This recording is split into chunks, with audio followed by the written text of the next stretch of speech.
তওবার গুরুত্ব এত বেশি, আল্লাহ রাব্বুল আলামিন তওবা নামে একটা সূরা পর্যন্ত নাযিল করেছেন।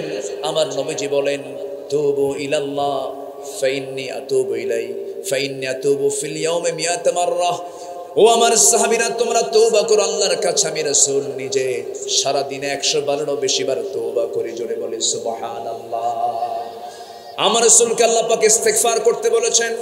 যারা পারেন ঠোঁট মিলিয়ে বলুন, ফাসাব্বিহ বিহামদি রাব্বিকা ওয়াস্তাগফিরহু ইন্নাহু কানা তাওয়াবা।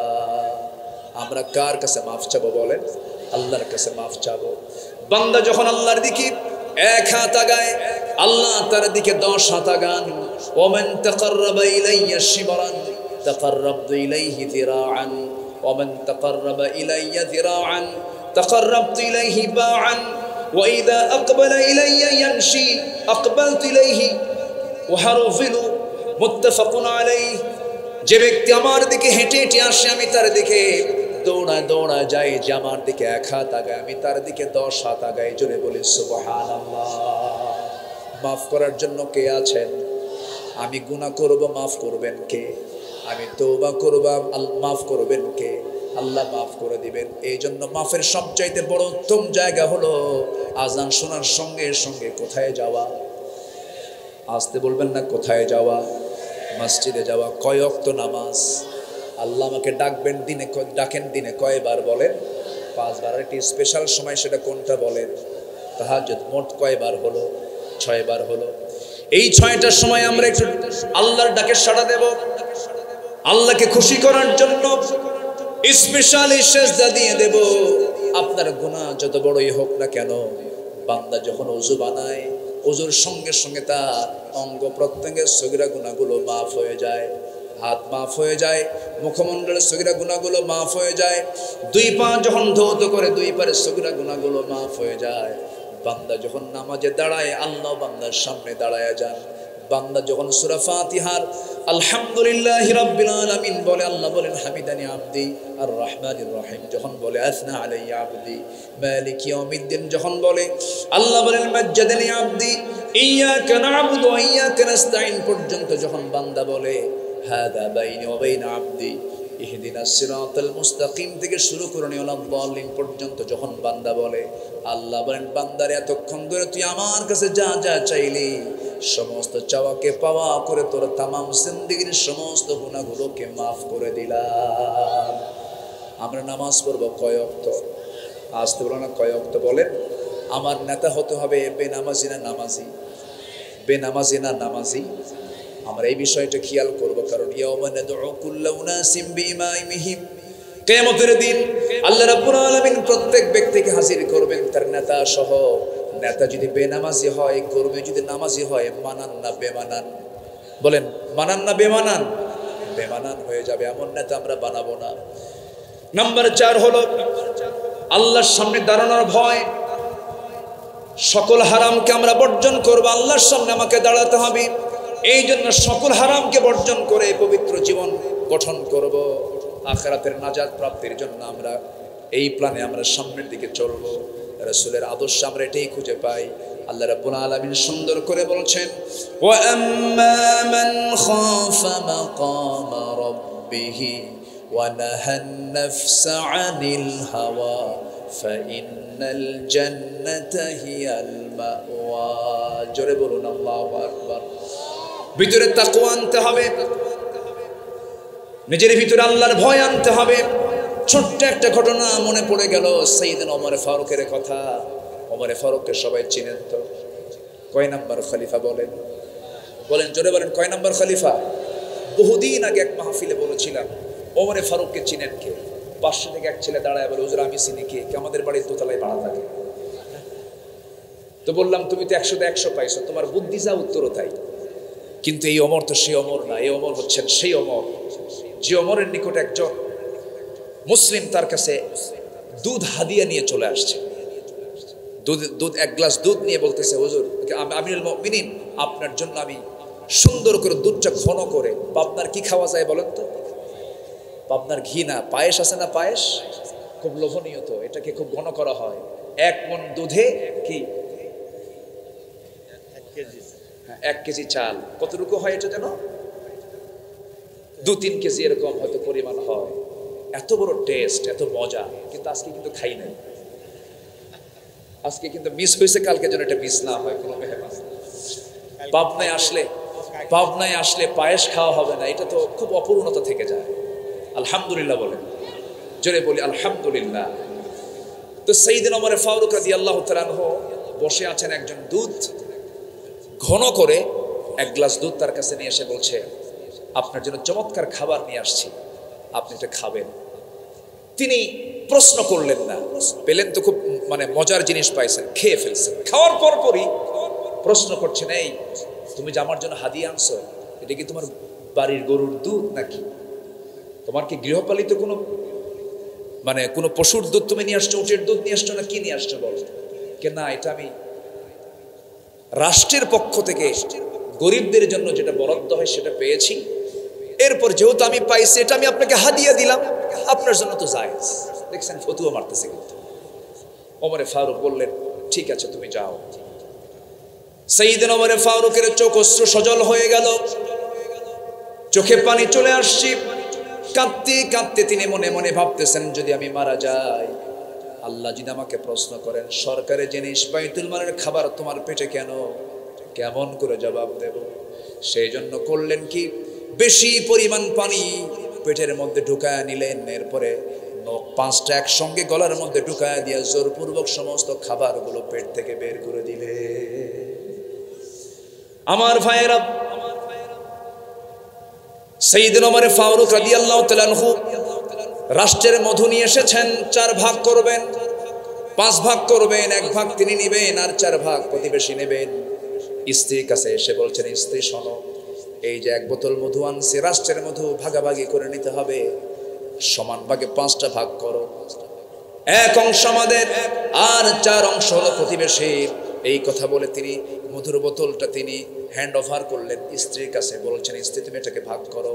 1 মিনিট যেতে না যেতেই বললেন, স্ত্রী তোমাকে আমি ভাগ করতে দেব না, দাও বোতলটা আমার হাতে দিয়ে দাও। কিচ্ছু কথা না বলে প্রতিবেশীর ঘরে চলে গেলেন। প্রতিবেশীর কাছে গিয়ে বলছেন, প্রতিবেশী আমার, এই যে মধু তোমাকে দিলাম, সমান 5 ভাগে ভাগ করবে। 1 ভাগ আমাকে দিয়ে বাকি 4 ভাগ এই 4টা ঘরে তুমি সহ সমান করে নিয়ে নিবা। তিনি তার অংশের মধুটুকু নিয়ে বউয়ের কাছে এসে বলছেন, বউ আমার, আমি তোমার কাছে একটু লজ্জাবোধ হচ্ছে, আমার তোমার কাছে মধুর বোতল দিয়েছিলাম, আবার ফেরত নিয়েছিলাম, মন খারাপ হতেই পারে, কিন্তু আমি তোমাকে ট্রাস্ট করি, আমি তোমাকে বিশ্বাস করি, আমি রাষ্ট্র চালাই, তুমি আমার পরিবার চালাও, বাচ্চাদের রান্না বান্না করে দাও, বিশাল বড় খেদমত তুমি আমার পরিবারের জন্য করো, আমার সন্তানদের তুমি মা, আমি তোমাকে সম্মান করি। আল্লাহি তাল্লাহি বিল্লাহি আমি তোমাকে সন্দেহ করে গ্লাসটা মধুর বোতলটা হাতের ভিতর থেকে নিয়ে নেই নাই। নেওয়ার উদ্দেশ্য হলো মধুভাগের দায়িত্ব আমি তোমাকে না দিয়া প্রতিবেশীর হাতে জন্য দিয়েছি, কারণ মধু হলো তরল জিনিস। তুমি যখন এটাকে মাপতে যাবে, ভাগ করতে যাবে, যতই তুমি সমান ভাগে ভাগ করো না কেন, তরল মধু হওয়ার কারণে, লিকুইড হওয়ার কারণে কিছু মধু তোমার হাতে লেগে যাবে। সেটা 1 ফোঁটা হোক, 2 ফোঁটা হোক, 3 ফোঁটা হোক না কেন, 1 ফোঁটা, 2 ফোঁটা, 3 ফোঁটা মধু আমাদের ভাগে বেশি আসুক, এটা চাই নাই মনে করে মধুভাগের দায়িত্ব আমি অন্যের কাঁধে চাপায় দিয়েছি। জোরে বলি সুবহানাল্লাহ, আরো জোরে বলি সুবহানাল্লাহ। ঘোড়া কিনতে গেছেন ওমর ফারুক রাদিয়াল্লাহু তাআলা আনহু। তিনি তখন স্টিল খলিফাতুল মুসলিমিন, 40টা রাষ্ট্রের তিনি রাষ্ট্রপ্রধান। চলে গেছেন ঘোড়া কেনার জন্য। ঘোড়া কিনেছেন, ঘোড়াওয়ালার কাছ থেকে টাকা পয়সা দিয়ে দিয়েছেন, ঘোড়াও কিনে নিয়েছেন, দেখে শুনে নিয়েছেন। ঘোড়ার পিঠে চড়ে তিনি বাড়িতে চলে আসবেন। আগের যুগে মানুষ ঘোড়া কিনতে যেত, যেমন আজকের যুগে হোন্ডা কিনতে যায়, গাড়ি কিনতে। আগের যুগে কি কিনতে যেত? ঘোড়া কিনতে যেত। ঘোড়া কিনে বাড়িতে ফিরে আসতেছেন। বাড়িতে আসার আগ দিয়ে তার ওই ঘোড়ার 4টা পা অকেজ হয়ে পড়ে গেছে। উনি মনে মনে চিন্তা করলেন, ঘোড়াওয়ালা আমাকে কেমন বড় ঠকান ঠকালো, ঘোড়া তো অচল ঘোড়া, অসুস্থ ঘোড়া দিয়েছে। ফেরত চলে গেলেন। ফেরত গিয়ে বললেন, ও ঘোড়াওয়ালা, তুমি আমাকে কেমন করে ঠকালে কেন? অচল ঘোড়া আমাকে দিলে কেন? এই ঘোড়া আমি নেব না, তুমি ফেরত নিয়ে নাও।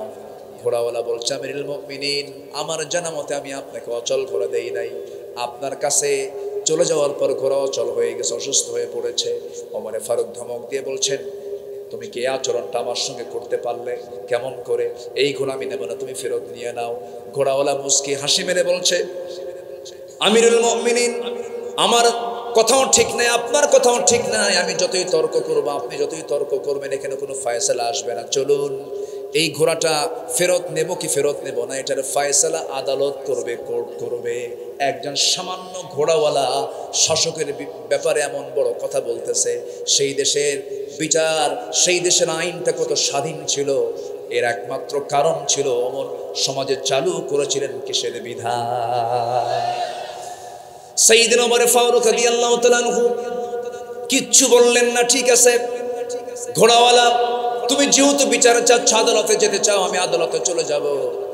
আদালতে তিনি যেতে প্রস্তুতি নিয়ে নিলেন, চলে গেলেন। আদালত চত্বরে ঢুকে ভিতরে, যখন আদালতের ভিতরে ঢুকেছেন, খলিফাতুল মুসলিমিনের অধীনে চাকরি করে বিচারপতির বিচারের চেয়ারে বসে থাকে, এমন বিচারপতির সামনে বসে আছে। ওমর ফারুক সামনে যাওয়া মাত্রই বিচারপতির চেয়ার থেকে দাঁড়ায় গেছে। আমিরুল মুমিনিন, আপনার মতো ব্যক্তি এই জায়গায় কেন, কি হয়েছে বলুন? তিনি বলছেন, বিচারপতি, আমি ওমর, আমাকে দেখে আজকে বিচার করা যাবে না।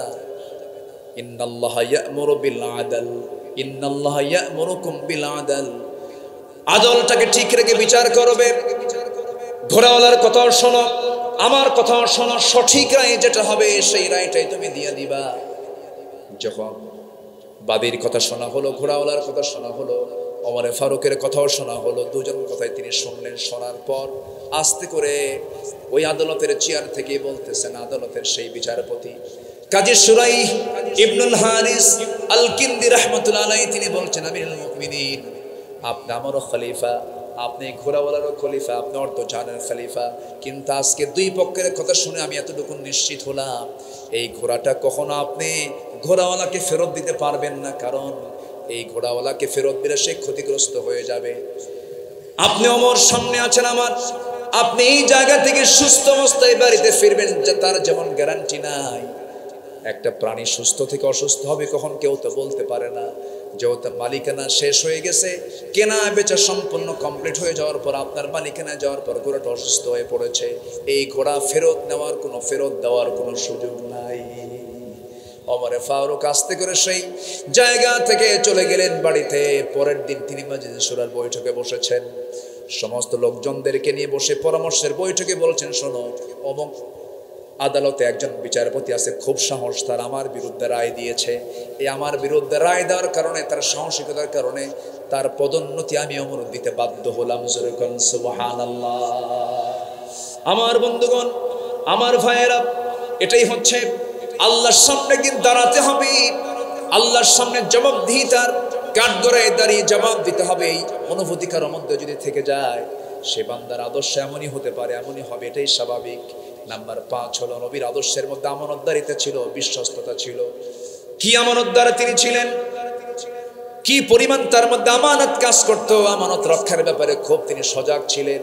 আল্লাহ রাব্বুল আলামিন সুন্দর করে বলছেন, সূরা নিসার 58 নম্বর আয়াতে বলছেন, ইন্নাল্লাহা ইয়া'মুরুকুম আন তুআদ্দুল আমানাতি ইলা আহলিহা ওয়া ইযা হাকামতুম বাইনান নাসি আন তাহকুমু বিল আদল ইন্নাল্লাহা নি'মা ইয়া'iদুকুম বিহি। জোরে বলুন আল্লাহু আকবার। আমার বন্ধুগণ, কি আমানত তিনি শিখিয়েছেন সাহাবে কেরামকে। সাইয়েদনা ওমর ফারুকের কথাই যখন চলে আসলো, আমানতের ব্যাপারে একটি অত্যন্ত গুরুত্বপূর্ণ একটা তথ্য দিচ্ছি। রাষ্ট্রের তহবিলের রক্ষকের কাছে সেই তহবিলে একটা মাত্র দিনার ছিল। কয়টা দিনার বলেন? একটা দিনার ছিল। সেই দিনার তিনি পেলেন। ওমর ফারুকের ছেলেকে ডাক দিয়ে বললেন, তোমাকে একটা দিনার দেওয়া হলো, এটা রাষ্ট্রের তহবিলে জমা ছিল, পড়েছিল। সেটা নিয়ে তিনি বাড়িতে চলে গেলেন। ওমর ফারুক দেখলেন তার ছেলের হাতে একটা দিনার। তিনি সেই রক্ষককে ডাক দিয়ে বললেন, তুমি এই জিনিসটা আমার ছেলেকে দিলে কেন? সঙ্গে সঙ্গে তিনি আবার তাকে ফেরত দেওয়ালেন। ফেরত দিয়ে তিনি বললেন, আমি কি কিয়ামতের দিন এই একটা দিনার নিয়ে উম্মতের বিরুদ্ধে অভিযোগের সম্মুখীন হব? এটা আমার প্রয়োজন নাই। একটা দিনারও আমি রাষ্ট্রের তহবিল আবার ফেরত দিয়ে দিলাম। আল্লাহু আকবার বলেন। এই দেশে বহু মন্ত্রী মন্ত্রণালয় চালিয়েছেন। আপনার পাবনার একজন গর্বিত মন্ত্রী ছিলেন, শিল্পমন্ত্রী। জানেন তো? জানেন তো? শহীদ আল্লামা কে? মতিউর রহমান নিজামী রাহিমাহুল্লাহ। তার প্রত্যেকটা কথায় মুক্তর দানার মতো, মুক্তের সদৃশ কথা। একটা কথাও তার অতিরিক্ত অপ্রয়োজনীয় কথা আমি তার মুখ থেকে কখনো বের হতে দেখিনি, আমার চোখে পড়েনি। আল্লাহু আকবার। স্বাধীনতার পর থেকে নিয়ে আজ পর্যন্ত যত মন্ত্রণালয়ের মন্ত্রীরা চালিয়েছেন, সবচাইতে ফ্রেশ মন্ত্রণালয় চালিয়েছেন এই মন্ত্রী। আল্লাহু আকবার বলেন। যখন ওরা দেখলো এই লোকগুলো যদি ক্ষমতার মসনদে চলে যায়, এই দেশ তো দক্ষিণ এশিয়ার শ্রেষ্ঠ দেশে রূপ নেবে, সেদিন থেকে ষড়যন্ত্র শুরু হয়েছে। ষড়যন্ত্রকে রুখে দাঁড়াতে হবে, সামনে ইসলামী নেতৃত্ব গড়ে তুলতে হবে, আদর্শ নেতৃত্ব গড়ে তুলতে হবে। সামনের দিনকে ইসলামের দিন মনে করে আমাদেরকে মাঠে ময়দানে কাজ করতে হবে, দাওয়াতের সম্প্রসারণ ঘটাতে হবে, ঘরে ঘরে কালেমার দাওয়াত দিতে হবে মুসলমান। আল্লাহ রাব্বুল আলামিন বান্দাকে একাধিকবার প্রশ্ন করেছেন, যে বাক্য দিয়ে সবাই বলুন, আমার সঙ্গে ঠোঁট মিলিয়ে বলুন, ফাবিআইয়ি আলাই রাব্বিকুমা তুকাযযিবান। কোন সূরা? বলুন কোন সূরা? আর রহমান। বান্দা তুমি আমার নিয়ামতের কোন কোন অবদানকে অস্বীকার করবে? এই সূরার শুরুতে আল্লাহ রাব্বুল আলামিন তার নিজের সিফাতি নাম প্রয়োগ করেই আগে কোরআন নিয়ে কথা বলেছেন।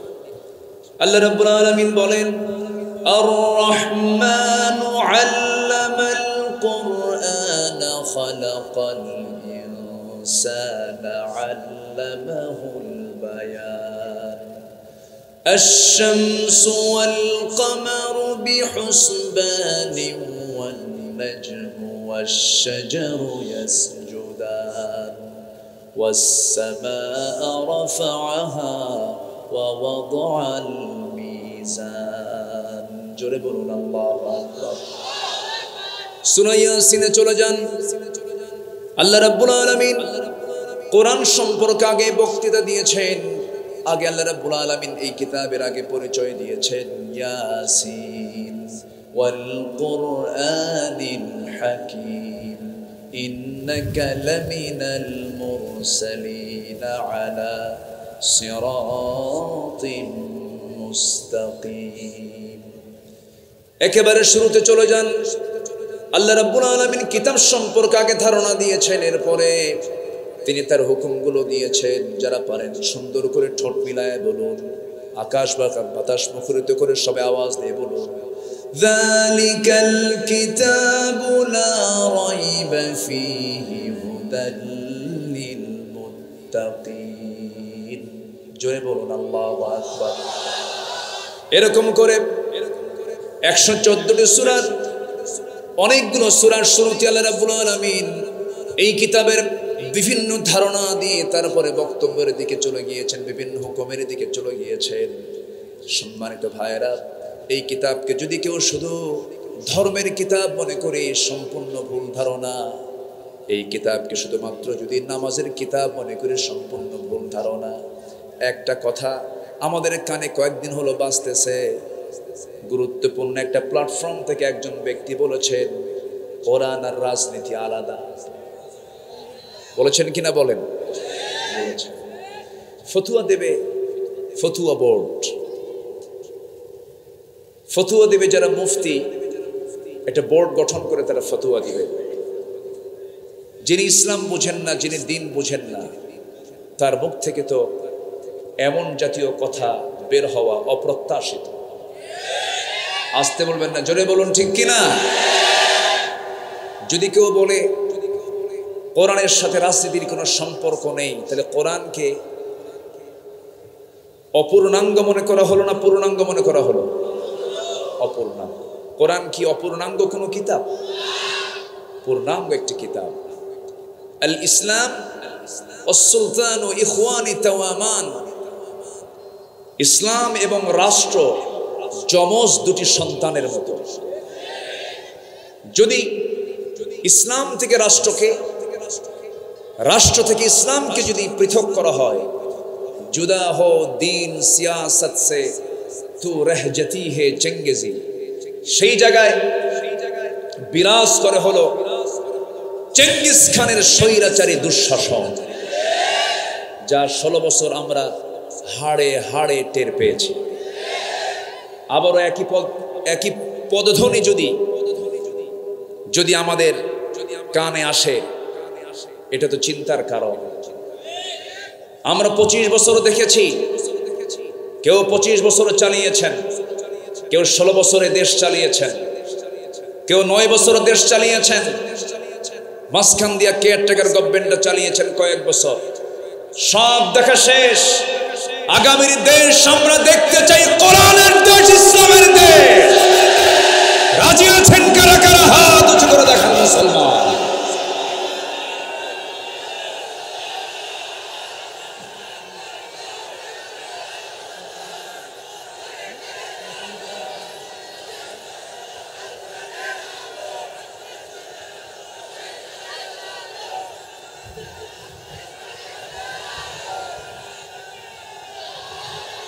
আল্লাহ কবুল করুন, জোরে বলি আমিন, আরো জোরে আমিন।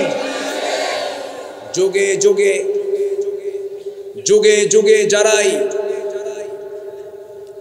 ইসলাম কিনে ষড়যন্ত্র করেছে, মুসলিম জাতি কিনে ষড়যন্ত্র করেছে, তারাই গজবে পতিত হয়েছে। ফিলিস্তিনের গাজা আগুনে পুড়ছিল, ফিলিস্তিনকে জ্বলন্ত অগ্নিকুণ্ড বানিয়ে রেখেছিল যারা, সেই ক্যালিফোর্নিয়ার লস অ্যাঞ্জেলস এখন দাবানলে জ্বলতেছে। গোটা পৃথিবীর সকল উন্নত প্রযুক্তি খাটিয়েও এ আগুনকে নেভানো যাচ্ছে না। হলিউডের সব নায়িকাদের বাড়ি ওই জায়গায়। আল্লাহ কয় কিছু দিলাম, দেখ আমার ক্ষমতা কত দূর পর্যন্ত আছে। যারা ছিলেন 16 বছর, তারা ভেবেছিলেন ইলাল মাউত, মৌত পর্যন্ত আমরা আছি, আমাদের ঠেকায় কে? কিন্তু একজন যে পিছনে রব আছেন, তিনি আমার কে? আসতে বলবেন না, তিনি আমার কে? অসম্ভবকে সম্ভব করতে পারেন কে? অনস্তিত্ব থেকে অস্তিত্ব দিতে পারেন কে? ওরা আলেমদেরকে বেইজ্জত করতে চেয়েছিল, আলেমদের বেইজ্জত করতে গিয়ে তারা ল্যাংটা হয়ে বিদায় হয়েছে। তাদের অস্তিত্ব নাই। এখন তারা ফেরেশতার মতো। ফেরেশতাও দেখা যায় না, ওদেরকেও দেখা যায় না। ঠিক কি না? কথা বলবো? আগ্রহ আছে, শোনার আগ্রহ আছে? জোরে বলি ইনশাআল্লাহ, জোরে বলি ইনশাআল্লাহ। এই জায়গায় আমাকে আসতে দেয়নি। এখানকার স্থানীয় যিনি জনপ্রতিনিধি, উনি আমার বিরুদ্ধে বিরুদ্ধচারণ করেছিলেন, বাজে কথা বলেছিলেন। পাবনার দই বাজারে একটা মাহফিল ছিল আমার, 2015 সালে আমাকে লক্ষ্য করে গুলি করা হয়েছে, মঞ্চে আগুন ধরিয়ে দেওয়া হয়েছে। যারা কোরআনের মঞ্চে আগুন জ্বালায় দেয়, তারা কোনদিন বৈধ সন্তান হতে পারে না।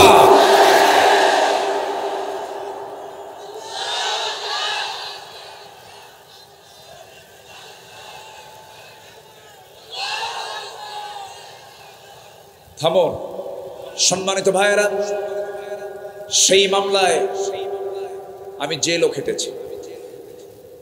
2018 সালে প্রায় 150 পুলিশ ঘেরাও করে, আমি বড় সন্ত্রাসী তো,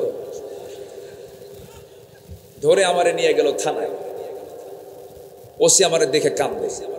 বললাম, ওসি সাহেব কান্দেন কেন? হুজুর আমি আপনার খুব ভক্ত। তো বললাম, ভক্ত তো ধরছেন কেন? বলে, হুজুর উপর থেকে চাপ। তো উপর থেকে চাপ হলে তো ছেড়ে দেওয়ার কথা।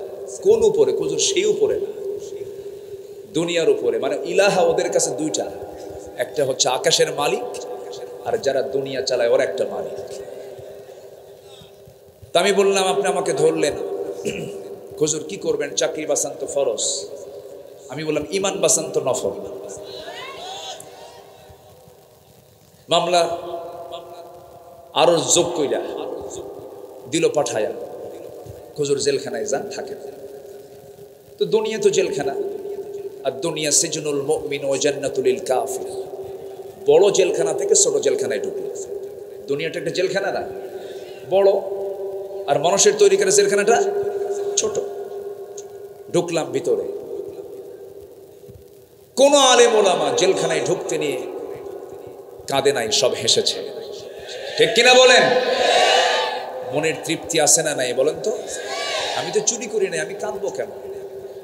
ঢুকলাম ভিতরে, আমারে দেখেই 85 বছরের এক বুড়া চাচা সালাম দিয়ে বলে, হুজুর আপনি জেলখানায় ঢুকছেন, খুব খুশি হলাম। আমি বললাম, খুশি হলেন কেন? হুজুর মাহফিলে যাই, দেখা হয় না, মুসাফা হয় না, একটু আলিঙ্গন করবো তাও হয় না, যে দোয়া নেবো, ঝাড়ফুঁক নেবো তাও হয় না। এই চান্স কি আর আসে কোনোদিন? দোয়া করি আপনি ভিতরেই থাকেন। তো ভিতরে ঢুকলাম, তো চাচাকে বললাম, চাচা এই 85 বছরের বয়সের নাতি বুদ্ধি থুই আপনি জেলখানে, আপনি কোন অকাম করছেন? বলল, বাবা বোমা হামলা, বোমা হামলা। আমি নাকি বোমা হামলা করেছি? বলুন তো 85 বছরের বুড়োর হাতে যদি বোমা তুলে দেওয়া হয়, উনি কি লক্ষ্য স্থানে মারবেন না নিজের মাথার উপরে পড়বে?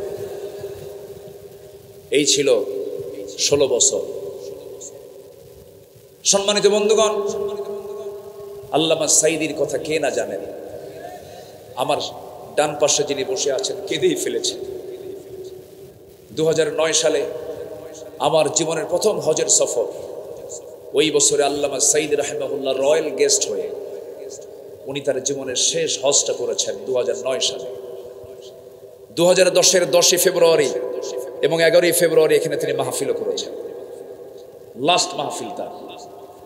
তো হজে যখন গেলেন, সবাই মিলে আমরা তাকে বললাম, হুজুর দেশের অবস্থা খুব খারাপ, মামলা চলছে, প্রস্তুতি চলছে, গ্রেফতার হচ্ছে, ট্রাইব্যুনাল গঠন হয়েছে, আপনি দেশে ফিরলি আপনাকে ধরে ফেলবে। উনি মুস্কি হাসি মেরে বললেন, সাঈদী পালায়া থাকার মানুষ না। আল্লাহু আকবার বলবেন না? আমার দেশ, আমার জনগণ মানবেতর জীবন যাপন করবে, মাজলুম থাকবে, আর আমি আরামে ঘুমাবো? এই শিক্ষা আমার রাসূল দেন নাই। উনি ফিরে এসেছেন, ঠিকই জেলখানায় ঢুকেছেন, জীবনের শেষ বিদায়টা দিয়েছেন কান্না দিয়ে না হাসি। লা ইলমা লানা ইল্লা মা আল্লামতানা। আজকে তিনি যদি থাকতেন, আজকে এই মাহফিলের পরিপূর্ণ হক তিনি আদায় করতে পারতেন।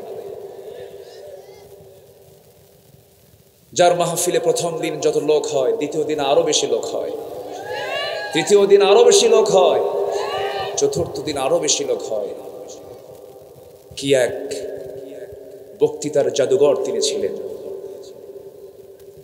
আমরা শুধু তাফসীর মাহফিলের এই প্ল্যাটফর্ম থেকে প্রথমে তার জন্য দোয়া করে, আল্লাহ তুমি তার কবরটাকে জান্নাতের নূর দিয়ে মুনাফফার করে দাও। আরেকটা দাবি, আল্লামা সাঈদী তার স্বাভাবিক মৃত্যু হয়নি, তাকে 13 আগস্ট জেলখানা থেকে চিকিৎসার নাম করে সুস্থ মানুষকে ধরে এনে হসপিটালে ভর্তি করায়া মেডিকেল বোর্ড তৈরি করে পরিকল্পিতভাবে দিল্লির প্রেসক্রিপশনে পয়জনিং করে তাকে হত্যা করা হয়েছে। তাফসীর মাহফিলের এই প্ল্যাটফর্ম থেকে সুস্পষ্ট ভাষায় জানান দিতে চাই, অবিলম্বে খুনিদেরকে প্রকাশ্যে ধরে চূড়ান্ত শাস্তি নিশ্চিত করা হোক। রাজি আছেন কারা কারা? হাত উঁচু করে দেখান মুসলমান।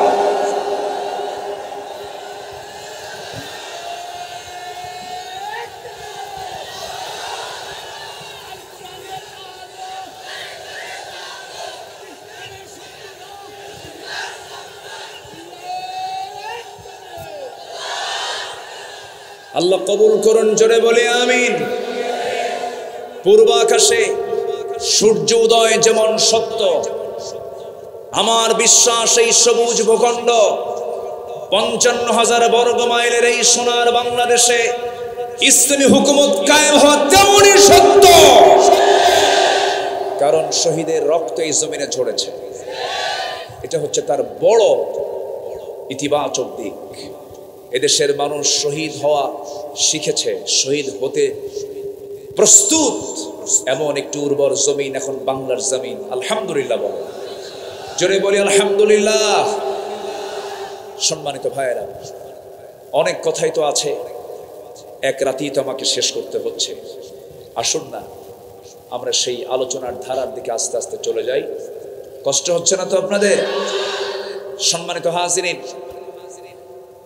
কোরআন তো সেই কিতাব যা দিয়ে সব ফয়সালা হয়, সব সমস্যার সমাধান এর মধ্যেই পাওয়া যায়। বলি আলহামদুলিল্লাহ। আজকে আমি সারাদিন ফিকির করছিলাম কি বিষয় নিয়ে কথা বলা যায়। বহুদিন পরে যাচ্ছি তো সূরা আহজাবকে আমি মাথায় নিয়েছি।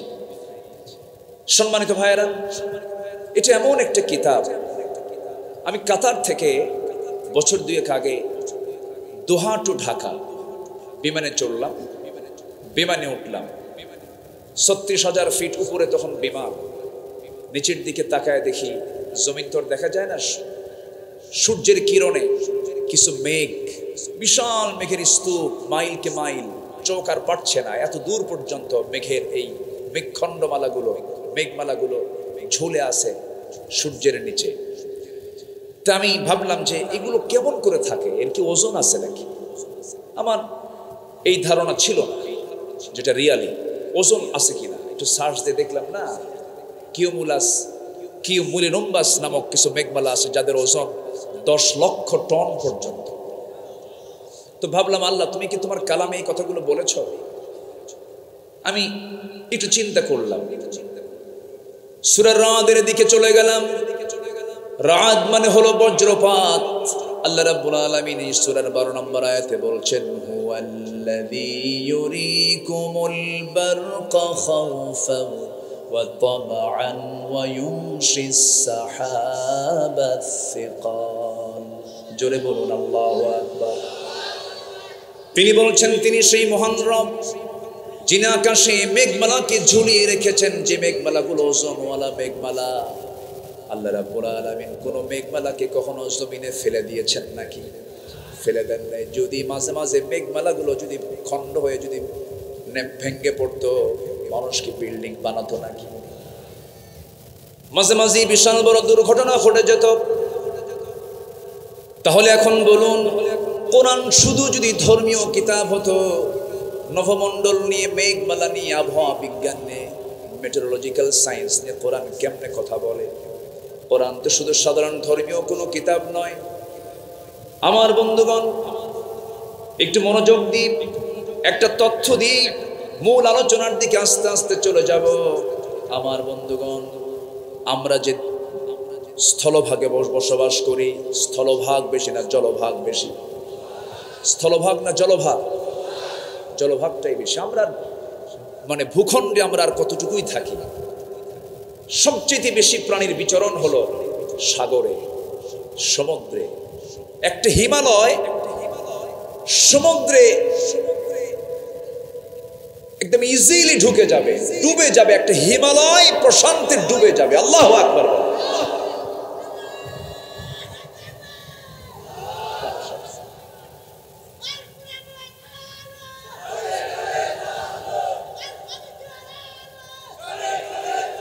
জি ঠিক আছে, ওর সালামও দিছে কিন্তু। ঠিক আছে, এখন বসে।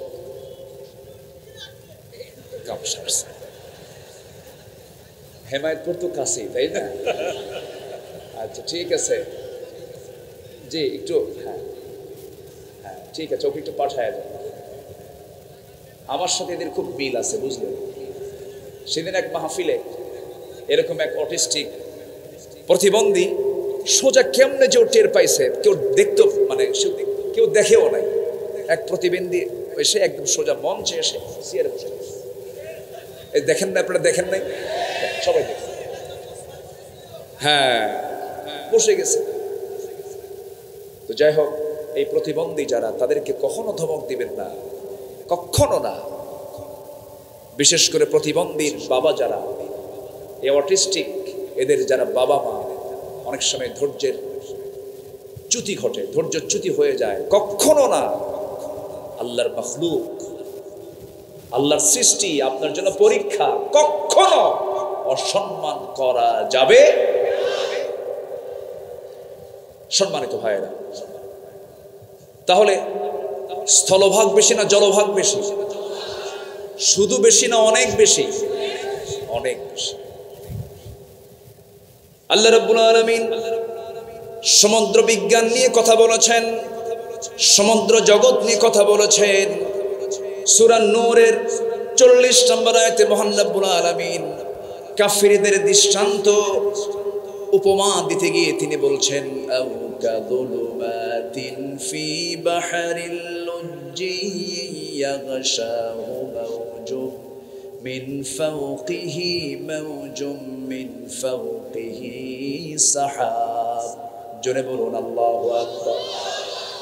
যুলুমাতুন বা'দুহা ফাওকা বা'দিন ইযা আখরাজা ইয়াদাহু لم يكد يراها ومن لم يجعل الله له نورا فما له من نور।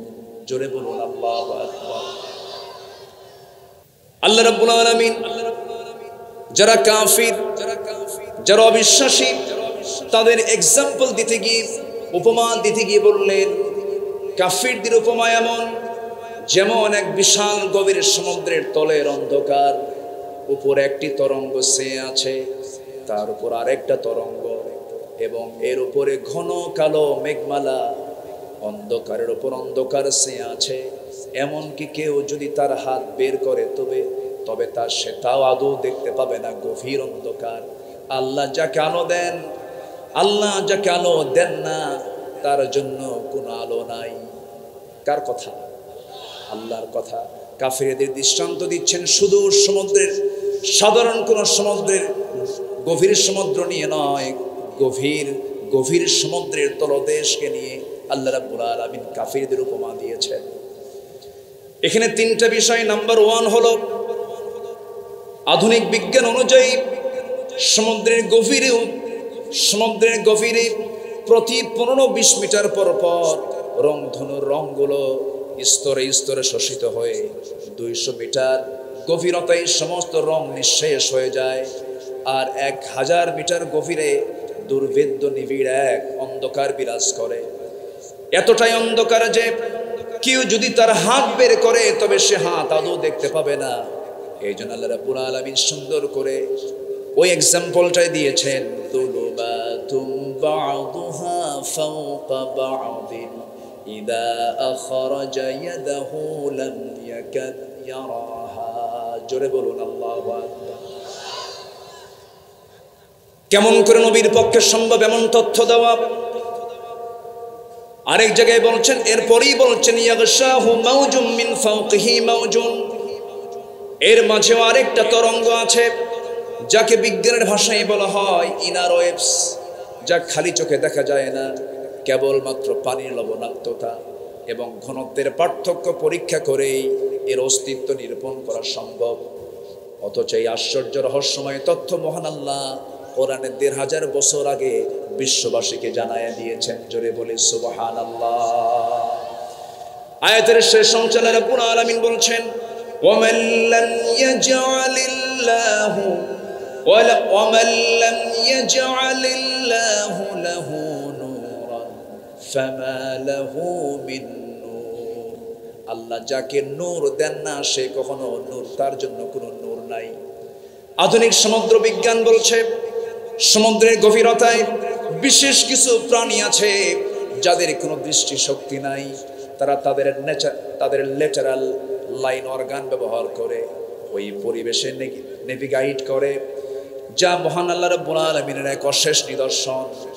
আমার বন্ধুগণ, এই যে চমৎকার সমুদ্র জগৎ নিয়ে কাফেরদের দৃষ্টান্ত দিয়েছেন, 1500 বছর আগে কোনো মানুষের পক্ষে সম্ভব নয়। একমাত্র কোরআন নাজিল করেছেন তিনি আমার কে? আসতে বলবেন না তিনি আমার কে? এই আয়াতটি দেখে সামুদ্রিক ভূতত্ত্ববিদ্যায় বিশ্ববিখ্যাত বিশেষজ্ঞ জেদ্দার বাদশাহ আব্দুল আজিজ ইউনিভার্সিটির একজন অধ্যাপক দুর্গা রাও তিনি বলেছেন 1400 বছর পূর্বে 1500 বছর পূর্বে একজন স্বাভাবিক মানুষের পক্ষে এমন বিস্ময়কর ঘটনাসমূহের এরূপ সুবিস্তারিত বর্ণনা দেওয়া কোনো ক্রমেই মানুষের পক্ষে সম্ভব নয়। অবশ্যই এই কিতাবটা নাজিল করেছেন তিনি আমার কে? আসতে বলবেন না তিনি আমার কে? কোরআন শুধু নামাজের কথা বলে না, কোরআন শুধু রোজার কথা বলে না, কোরআন শুধু রাজনীতির কথা বলে না, কোরআন পৃথিবীর সকল সমস্যার সমাধানের কথা বলে, ঠিক কি না? এর মধ্যে সব কিছু আছে। আমি কি আলোচনা চালাবো? দু একজন করে ওঠেন কেন? হ্যাঁ, কষ্ট হচ্ছে আপনাদের? আলোচনা একটু চালাই, আমাকে সুযোগ দেন। আপনি যদি ওঠেন আমি তো আলোচনা হারিয়ে ফেলবো। ফজর নামাজ পড়ে যাবেন? যাক, কিছু লোক এরকমও পাইছে। বলি আলহামদুলিল্লাহ, জোরে বলি আলহামদুলিল্লাহ। যে এই হাজার হাজার মানুষের ভিতরে কিছুটা হাজত থাকতেই পারে। অনেক আগে বসেছেন, অনেকে উঠছেন, কিন্তু আমি চাবো, আমার রেসপেক্ট হচ্ছে সবাইকে নিয়ে শেষ পর্যন্ত থেকে এই যে মজলুম লোকগুলো দুনিয়া থেকে বিদায় নিলেন তাদের জন্য একটু দোয়া করার দরকার কি আছে না ভাই? আসতে বলবেন না আছে না ভাই? তাদের জন্য দোয়া হলো, আমার জন্য দোয়া হলো। সবাই বসুন, একটু আমরা সময় নিয়ে আমি 10টা পয়েন্ট আমি একটু কথা বলব। জোরে বলি ইনশাআল্লাহ, জোরে বলি ইনশাআল্লাহ। রাসূলের আদর্শে আখিরাতের পথ এবং পাথেও মূলত আমরা এই দুনিয়াতে এসেছি, কিন্তু আমাদের মূল জায়গা কি দুনিয়া না আখিরাত? আসতে বলবেন না দুনিয়া না আখিরাত? আখিরাতকে ভালো করার জন্য দুনিয়াতে কিছু কাজ করে যেতে হবে, এবং সেই কাজের জন্য যিনি আমাদের মডেল তিনি হচ্ছেন মুহাম্মদুর রাসূলুল্লাহ। মুহাম্মদুর রাসূলুল্লাহ। আল্লাহ রাব্বুল আলামিন বলেন, লাকাদ কানা লাকুম ফি রাসূলিল্লাহি উসওয়াতুন হাসানাতুন লিমান কানা ইয়ারজুল্লাহা ওয়াল ইয়াওমাল আখির ওয়া যাকারাল্লাহা কাসীরা। জোরে বলুন আল্লাহু আকবার। সূরাতুল আহজাব 21 নম্বর আয়াত। আল্লাহ রাব্বুল আলামিন বলেন, তোমাদের জন্য রাসূলের মধ্যে রয়েছে চমৎকার আদর্শ। যারা আল্লাহ এবং আখিরাতের প্রতি যারা আশা রাখে, আল্লাহকে যারা বেশি স্মরণ করে, তাদের জন্যই রয়েছে তার মধ্যে আদর্শ। অতএব আদর্শ খোঁজার জন্য 1000 জন খুঁজবো না, একজনকে খুঁজবো। বলেন একজন, তিনি কে? মুহাম্মদুর রাসূলুল্লাহ। মুহাম্মদুর রাসূলুল্লাহ। রাসূল হচ্ছেন আমার মডেল। আমার দেশে নবীকে মডেল না বানায়া অন্য কোন নেতাকে মডেল মনে করে এমন দলও আমার দেশে আছে না নাই? আসতে বলবেন না আছে না নাই? অনেকে বলে আমি অমোক চেতনায় বিশ্বাসী। এখন তো আবার বিভিন্ন কথা আমাদের কানে আসছে। এই থামেন, আমারে কতি দেন, জি আমার একটু বলতে দেন। সম্মানিত বন্ধুগণ, আমি যখন কবরস্থ হব আমাকে রেখে আসা হবে কি বলে? বিসমিল্লাহি ওয়া আলা, বলুন বলুন, বিসমিল্লাহি ওয়া আলা মিল্লাতি রাসূলিল্লাহ। যদি কেউ রাসূলের মিল্লাতে না যেতে চান, বিসমিল্লাহি ওয়া আলা মিল্লাতে লেনিন, কার্ল মার্কস, মাও সেতু, এটা বলেই তাকে বিদায় করতে হবে। একটা আছে ইনু, ওই যে নদীর ওই পা, এটা তো এখন ভিতরে মনে হয় এটা গেছে। এখন তো আর দেখেন কোনো জঙ্গি নাটক কিন্তু আর নাই। কোথাও কি শুনছেন এরকম অমুক জায়গায় জঙ্গি অভিযান চালিয়ে এতগুলো অস্ত্র, জঙ্গি বই, জিহাদি বই সহ এত লোককে সেখান থেকে গ্রেফতার করা হয়েছে? এমন কোন নাটক কি 5 মাসে আছে? সেই নাটকের নাট্যকারও দেশে নাই, জয়েন্ট যারা নাট্যকার সহকারী নাট্যকার তারাও নাই। এই জন্য 5 মাসে আর এগুলো কিছু শোনা যাচ্ছে না। এর জয়েন্ট নাট্যকার ছিল হলো এই যে ইনু একটা, ও কিছু হইলেই জঙ্গি শব্দটা তুলছ। সম্মানিত বন্ধুগণ, ওরা ভেবেছিল এই দেশ থেকে ইসলামকে নির্মূল করতে। ইসলাম কারো বাবার না, ইসলাম কার? আসতে বলবেন না, ইসলাম কার? ইসলাম ছিল, আছে, থাকবে। তুমি থাকবে না। আল্লামা সাইদির কি সুন্দর কথা, 25 বছর আগে কি বললেন। আপনারা কি মনে করেন জানি না, আমি তো মনে করি উনি একজন বড় আল্লাহওয়ালা মানুষ ছিলেন। আপনারা মনে করেন কি না? আল্লাহ, 25 বছর আগের কথা। গোড়ায় ঝাঁকি দেব, গোড়ায় নাড়া দেব, মামু বাড়ি দিল্লি গিয়ে পড়বা। সোজা কোথায় গিয়ে পড়ছে? কোথায় গিয়ে পড়ছে? এমন একটি সময় আসবে পালানোর জন্য একটি ইঁদুরের গর্ত খুঁজে পাবো না। বিচারপতি মানিক কালা কইলেন না, কালা তো আল্লাহ বানায়। এই মানিক রে বিছানা দেয় নাই। সিলেটবাসীকে ধন্যবাদ, কলার পাতা দিয়েছিল। পরের দিন কোর্টের হাজিরা, কোর্টে তুলতে নিয়ে সিলেটবাসী খুব ভালো আপ্যায়ন করেছে। একদম 2 পিসে আউট করে খাসি বানায় দিয়েছে। যা কি কথা বোঝেন নাই? কথা বোঝেন নাই? নেত্রী হেলিকপ্টার অপেক্ষা করছেন, দরবেশকে নিয়ে যাবেন। দরবেশ নাই। কয়েকদিন পর তার মুখের দাড়িও নাই, মাথার চুল কালো, পাঞ্জাবি খুইলা গেঞ্জি পড়ছে, পাজামা খুলে লুঙ্গি পড়ছে, যেন তারা কেউ না আসে নাই। আবার ভুল করে নৌকায় চড়ছে। ভুল করে কই চড়ছে? নৌকায়। নৌকায় চড়ে কি আর পার পেতে পারে? কোস্টগার্ড ধরে ফেলেছে। সাথে ছিল আইনমন্ত্রী। আইনমন্ত্রীকে কোস্টগার্ড বলে, স্যার আপনাকে চিনছি আমি, থানায় চলে। আইনমন্ত্রীকে, আমি কি একে আসছি? আমি তো জামাতের সাথে আসছি। কিসের সাথে? উপায় নাই তো। কে? কই যে বসে আছে মাথা, ওই যে বসে আছে, মাথার চুল কালো, মুখে দাড়িও নাই, লোকটা গেঞ্জি পরা, লুঙ্গি পরা। লোকটা কে? ভালো করে দেখো, ওটাই দরবেশ। ওরা চেয়েছিল আলেমদেরকে বেইজ্জত করতে, আল্লাহ ওদেরকে লাঞ্ছিত করে ছেড়েছেন। কত কথা বলবো, বহু কথাই তো রয়ে আছে। বলি বলি বলি, জোরে বলি ইনশাআল্লাহ। দিন এসেছে আমাদের। এক মাঘে শীত যায় না তো। ওরা ভেবেছিল মাঘ আর আসবে না।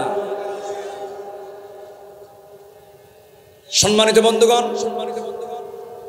তাহলে সব আদর্শ মাইনাস, আমার আদর্শ একজন, তিনি কে? মুহাম্মাদুর রাসূলুল্লাহ। মুহাম্মাদুর রাসূলুল্লাহ। সেই নবীজির চারিত্রিক সনদ পৃথিবীর কেউ দেয়নি। দিয়েছেন কে? আল্লাহ রাব্বুল আলামিন তার চারিত্রিক সনদ নিজে দিয়ে বলছেন, নুন ওয়াল কলমি ওয়া মা ইয়াসতুরুনা মা আনতা বিনি'মাতি রাব্বিকা বিমাজনুন ওয়া ইন্না লাকা লাআজরান গায়রা মামনুন ওয়া ইন্নাকা লাআলা খুলুকিন আযীম। জোরে বলুন আল্লাহু আকবার। কবি বলেন, তিনি ছিলেন যেন সেই মুষলধারা বৃষ্টি, ঝরে পড়ে ধরা মাঝে এক মহাবিস্ময়ের সৃষ্টি। তার বিন্দু অঞ্জলিস্কল এক অপার মহাতৃপ্তি, জীবন মরু সিক্ত করে প্রশান্তি ধারার মহাদীপ্তি। জোরে বলে সুবহানাল্লাহ। আমার নবীর চারিত্রিক সনদ পৃথিবীর কেউ দেয় নাই। রাসূল কে আল্লাহ পাক নিজে তাকে দান করেছেন। সুইডিশ একাডেমির প্রয়োজন নাই, আমাদের দুনিয়ার কোনো একাডেমির থেকে পুরস্কার পাওয়ার প্রয়োজন নাই। আমাদের প্রয়োজন পুরস্কার পাওয়া দরকার কার দরবার থেকে? আল্লাহ বলছেন, বান্দারে আমি তোকে মহা পুরস্কারে পুরস্কৃত করব, শর্ত হলো বান্দা তুই আমার সঙ্গে মহাব্বতে চলে আয়, আমাকে তুই খুশি করার চেষ্টা কর। আমার আল্লাহ তাআলা প্রত্যেক রাত্রিতে আরশে আজিম থেকে দুনিয়ার আকাশে চলে আসেন। জোরে কোন সুবহানাল্লাহ। সহিহ হাদিস, আমার আল্লাহ তাআলা প্রত্যেক রাত্রিতে, শেষ রাত্রিতে, মাঝ রাত্রিতে ফিস সামাঈদ দুনিয়া, দুনিয়ার আকাশে চলে আসেন।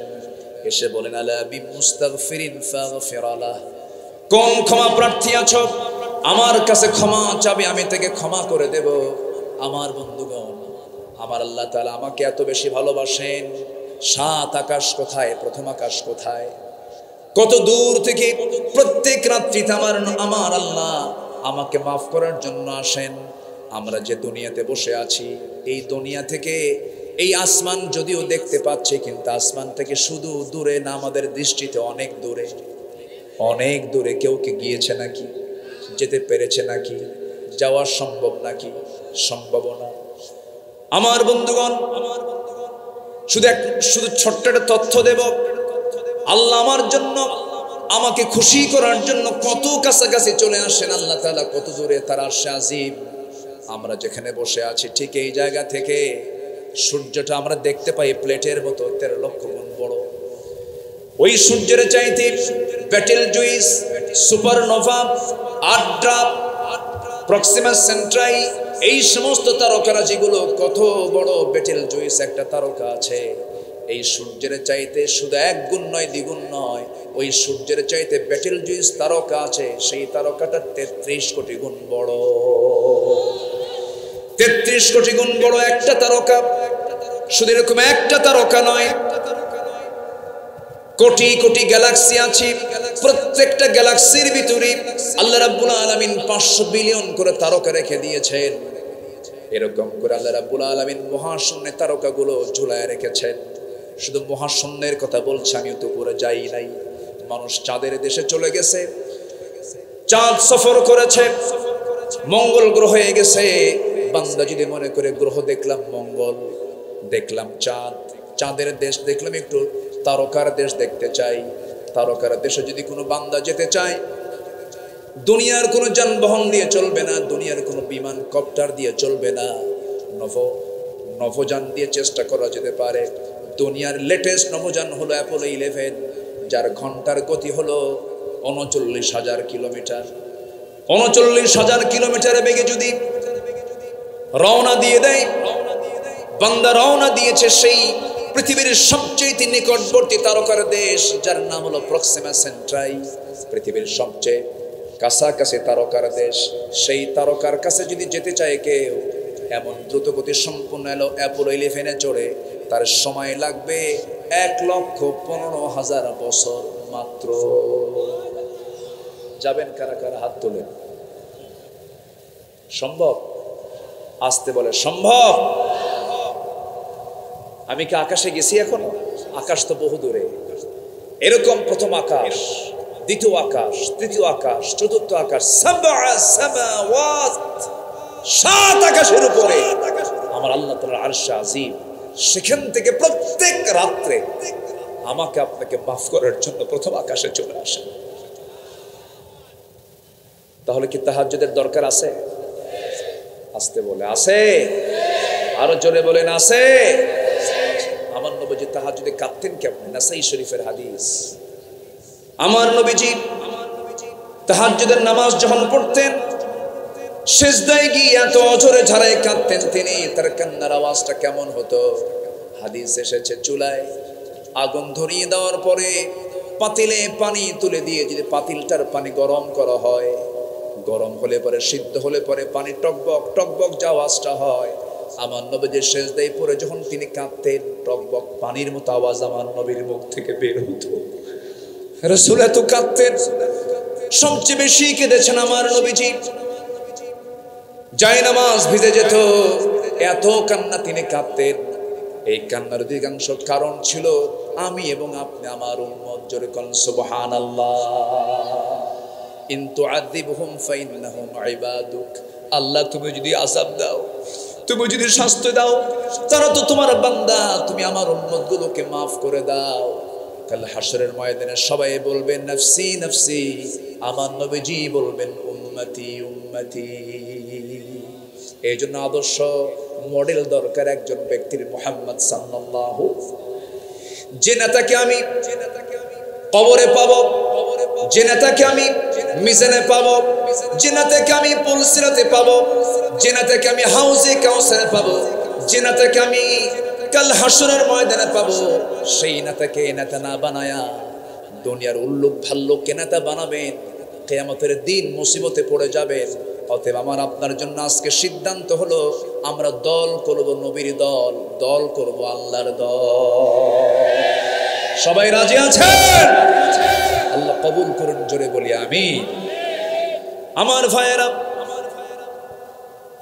অনেক লম্বা কথা, রাসূলের আদর্শে আখিরাতের পথ এবং পথেও 10টি পয়েন্ট আমি কথা বলতে চাই। নাম্বার 1 হলো আমার নবীজির যে আদর্শের যে আখিরাতের পথ এবং পথেও নাম্বার 1 হলো নবীজির ভিতরে তাওহীদের পথে দৃঢ়তা এবং একনিষ্ঠতা ছিল।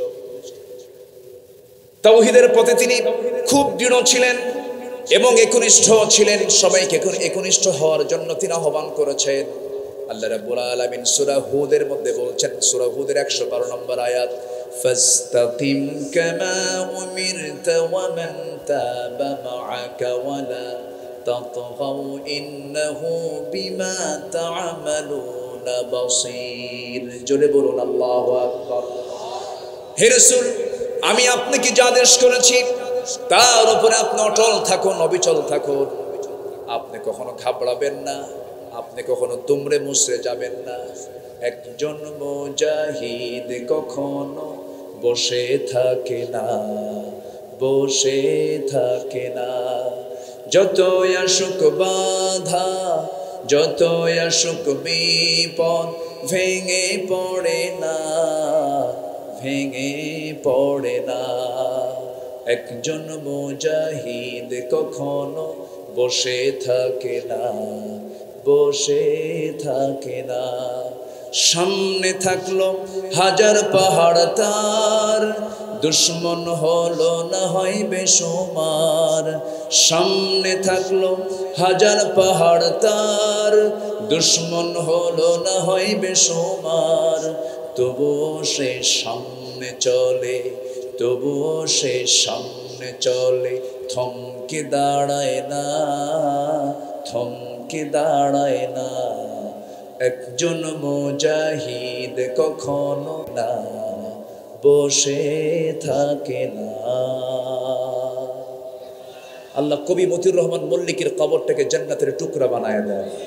জোরে বলি আমিন। এক একটা গান, এক একটা ওয়াজ, এক একটা গান, এক একটা শিল্প। আল্লাহু আকবার বলেন। আমরা কি দুমড়ে মুচড়ে পড়বো? আমরা সামনের দিকে এগিয়ে থাকবো। ফাস্তাকিম কামা উমিরতা। এই আয়াত যখন নাজিল হয়, আমার নবীজির দাড়িগুলো পাকতেছিল জীবনের শেষ সময়। তখন তাকে বলা হলো, হুজুর আপনি তো বুড়ো হয়ে যাচ্ছেন, দাড়ি পাকতেছে। আমার রাসূল বললেন, সূরা হুদের 112 নম্বর আয়াত আমাকে বুড়া বানিয়ে দিয়েছে। এই আয়াত খুব ভারী আয়াত। এই আয়াতটার দিকে তাকালে আমার দারুণ ভয় লাগে। আল্লাহ যেন আমাদের সবাইকে দ্বীনের উপরে ইস্তেকামাত থাকার তৌফিক দান করেন। জোরে বলি আমিন। আমির হামজার বুক ফুলিয়ে ইসলাম গ্রহণ করার পর কুরাইশদের রাগ চরমে উঠেছিল। তারা বুঝতে পারল মুহাম্মদ বিন আব্দুল্লাহর শক্তি, বনু হাশিমের সমর্থনে তারা তাওহীদের আন্দোলন চলছে। বিভিন্ন ষড়যন্ত্র শুরু করে দিল, বয়কট করলো। আমরা সবাই জানি এক পর্যায়ে চরমভাবে যখন লেগে গেল, আবু তালেব, আমার ডান পাশে যিনি বসে আছেন, উনি কিন্তু মুসলিম আবু তালেব। কিন্তু যে আবু তালেবের কথা বলছি, যদিও মুসলিম না, কিন্তু নবীর সারা জীবনের মানে কি বলবো আমি, এত বড় খেদমত তিনি করেছেন। অনেক সাহাবীর কিসমতে এত বড় খেদমত করা জোটে নাই।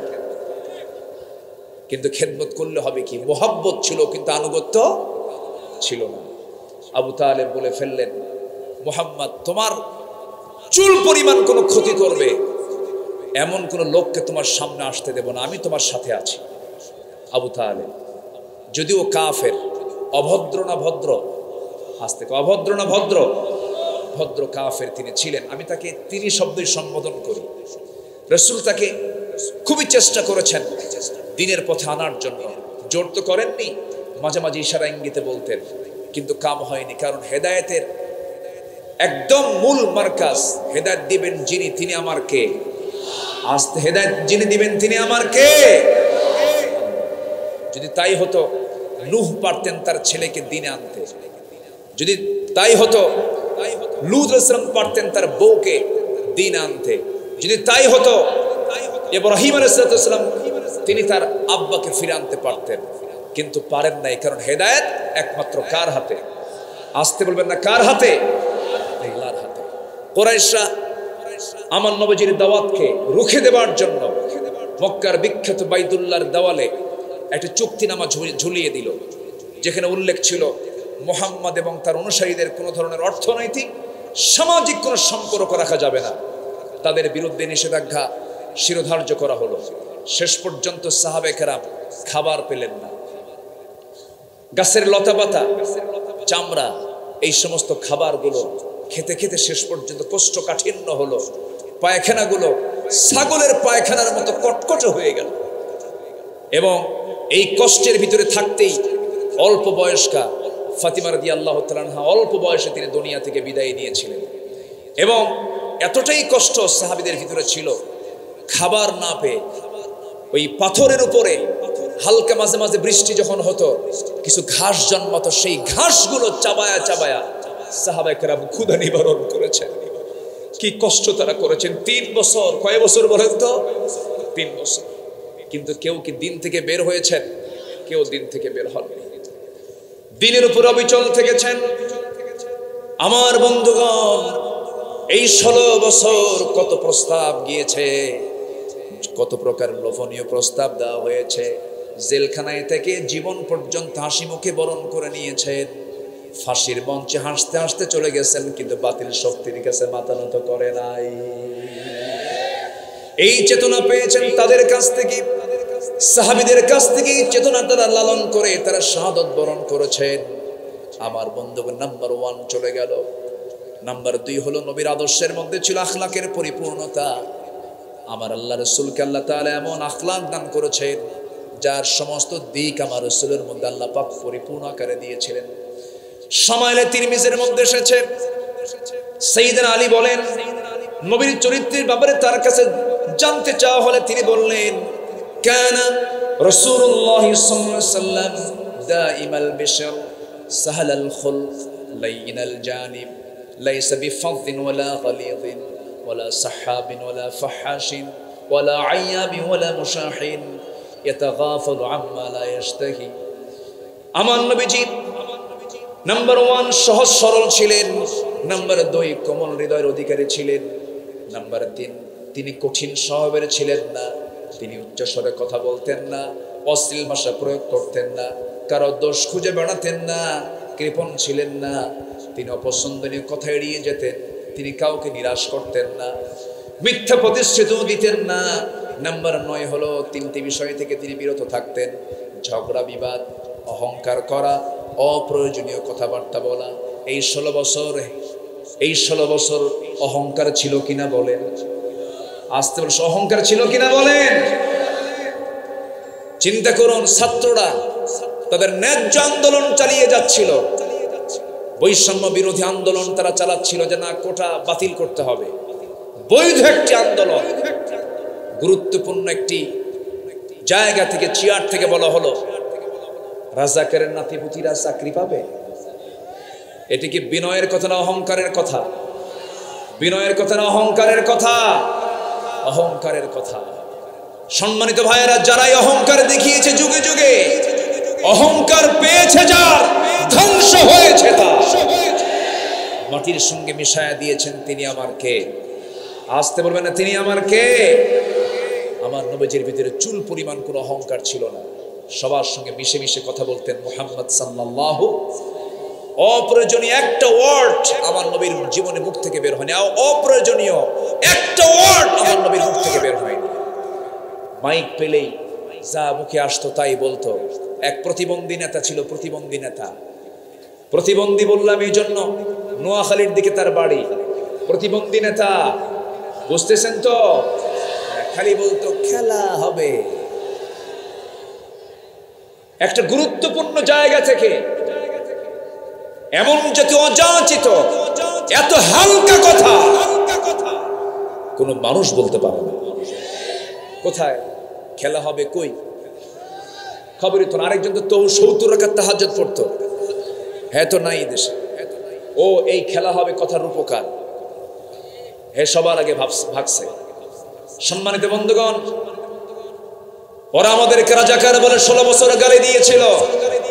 কোন রাজাকার পাকিস্তানে যায় নাই, শুধু হিন্দুস্তানের রাজাকাররা হিন্দুস্তানে গিয়ে সব শেল্টার নিয়েছে। ঠিক কিনা? আমরা যাব না, আমরা দেশকে ভালোবাসি। আমরা দেশকে কি ভালোবাসি? আমরা দেশি বাঁচবো, দেশি মরবো। জোরে বলি ইনশাআল্লাহ, আর জোরে বলি ইনশাআল্লাহ। ওরা দেশ থেকে টাকা পাচার করেছে, সব সম্পদ নিয়ে তারা ইউরোপ আমেরিকায় পাড়ি দিয়েছে। আপনি একটা আলেমের বাড়ি ইউরোপে পাবেন না, একজন কোন ইসলামী আন্দোলনের কোন নেতার বাড়ি আপনি ইউরোপ আমেরিকায় পাবেন না। চ্যালেঞ্জ দিলাম, পাবেন? কোথাও পাবেন না। সম্মানিত বন্ধুগণ, সম্মানিত ভাইয়েরা, এই দেশকে এগিয়ে দিয়েছে মূর্খ মানুষগুলো, অশিক্ষিত মানুষগুলো। প্রবাসী রেমিট্যান্স পাঠালো, অশিক্ষিত। কৃষক হাড় ভাঙ্গা পরিশ্রম করে দেশকে আগায় দিল। শ্রমিক কাজ করে করে অশিক্ষিত মানুষ দেশকে আগায় দিল। দেশকে আগায় দিয়েছে অশিক্ষিতরা, আর দেশকে পিছায় দিয়েছে কলমের খোঁচা দিয়ে শিক্ষিত নামের কিছু কলঙ্ক নরপশুরা। একটা প্রশ্ন করবো, আপনি বলুন তো, তালাকের যে প্রবণতা, আপনি কোন কাজীকে প্রশ্ন করবেন, পাবনার কাজীকে, তাকে প্রশ্ন করবেন কালকে, যে তালাক যে সমাজে চলছে, তালাকের প্রবণতা এখন মূর্খদের মধ্যে, অশিক্ষিতের মধ্যে বেশি না শিক্ষিতের মধ্যে বেশি? তাহলে যে শিক্ষার ফলাফল সংসার ভাঙ্গে, ওই শিক্ষা না হয় ভালো। আমার দাদারাই ভালো ছিল, কি ঠিক কিনা বলেন? তাহলে শিক্ষা ব্যবস্থার মধ্যে ত্রুটি আছে না নাই? ঝামেলা আছে না নাই? ওরা দিল্লির প্রেসক্রিপশন দিয়ে এদেশের শিক্ষানীতি চালু করেছিল। ওই শিক্ষানীতিকে আমরা উল্টায় দিয়ে আমরা চাই প্রত্যেক শিক্ষার সাথে কোরআন এবং হাদিস শিক্ষাকে বাধ্যতামূলক করে দিতে হবে।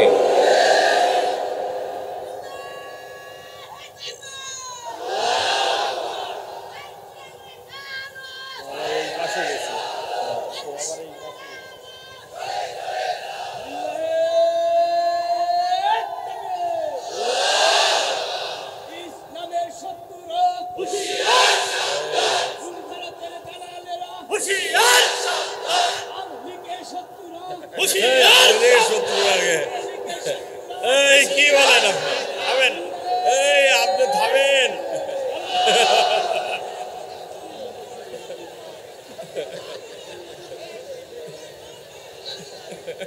উদ্দেশ্য ঠিক আছে, কিন্তু স্লিপ টাং হয়ে গেছে।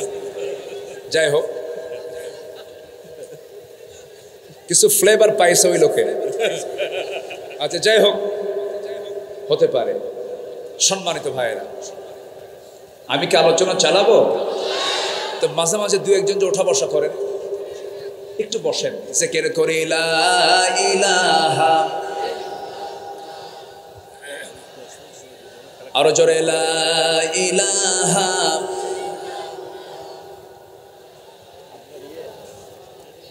আরো জোরে লা ইলাহা, সুবহানাল্লাহ আলহামদুলিল্লাহ, লা ইলাহা ইল্লাল্লাহ মুহাম্মাদুর রাসূলুল্লাহ সাল্লাল্লাহু আলাইহি ওয়াসাল্লাম। নাম্বার 3 হলো তওবা এবং ইস্তেগফার। তওবা করব কার কাছে? আসতে বলেন, তওবা করব কার কাছে? আল্লাহর কাছে। মাফ চাবো কার কাছে? আমাদের কান্নার জায়গা 2 না 1? কার কাছে কাঁদবো আমরা? কিন্তু কিছু যুবক আছে মেয়ের জন্য কান্দে, যুবতীর জন্য কান্দে। এরকম কিছু যুবক আছে না নাই? পাবনাতেও আছে না নাই? একটু বসুন, রাত তো খুব বেশি হয়নি, একটু ধৈর্য ধরে আর কিছু সময় একটু মাহফিলের হক তো আদায় করতে হবে আপনাকেও। একটু বসুন না, জোরে বলি ইনশাআল্লাহ, আর জোরে বলুন ইনশাআল্লাহ। আমি ধমক দিতে চাচ্ছি না, একটু মোহাব্বত নিয়ে বলছি, দয়া করে দয়া করে দয়া করে আমি করজোরে মিনতি জানাচ্ছি। আর একটা লোকও এরপরে আর নড়বেন না। আমি খুব অল্প সময় শেষ করব, শুধু পয়েন্টগুলো আমি সামারাইজ করে বলার চেষ্টা করছি। একটু বসুন, একটু।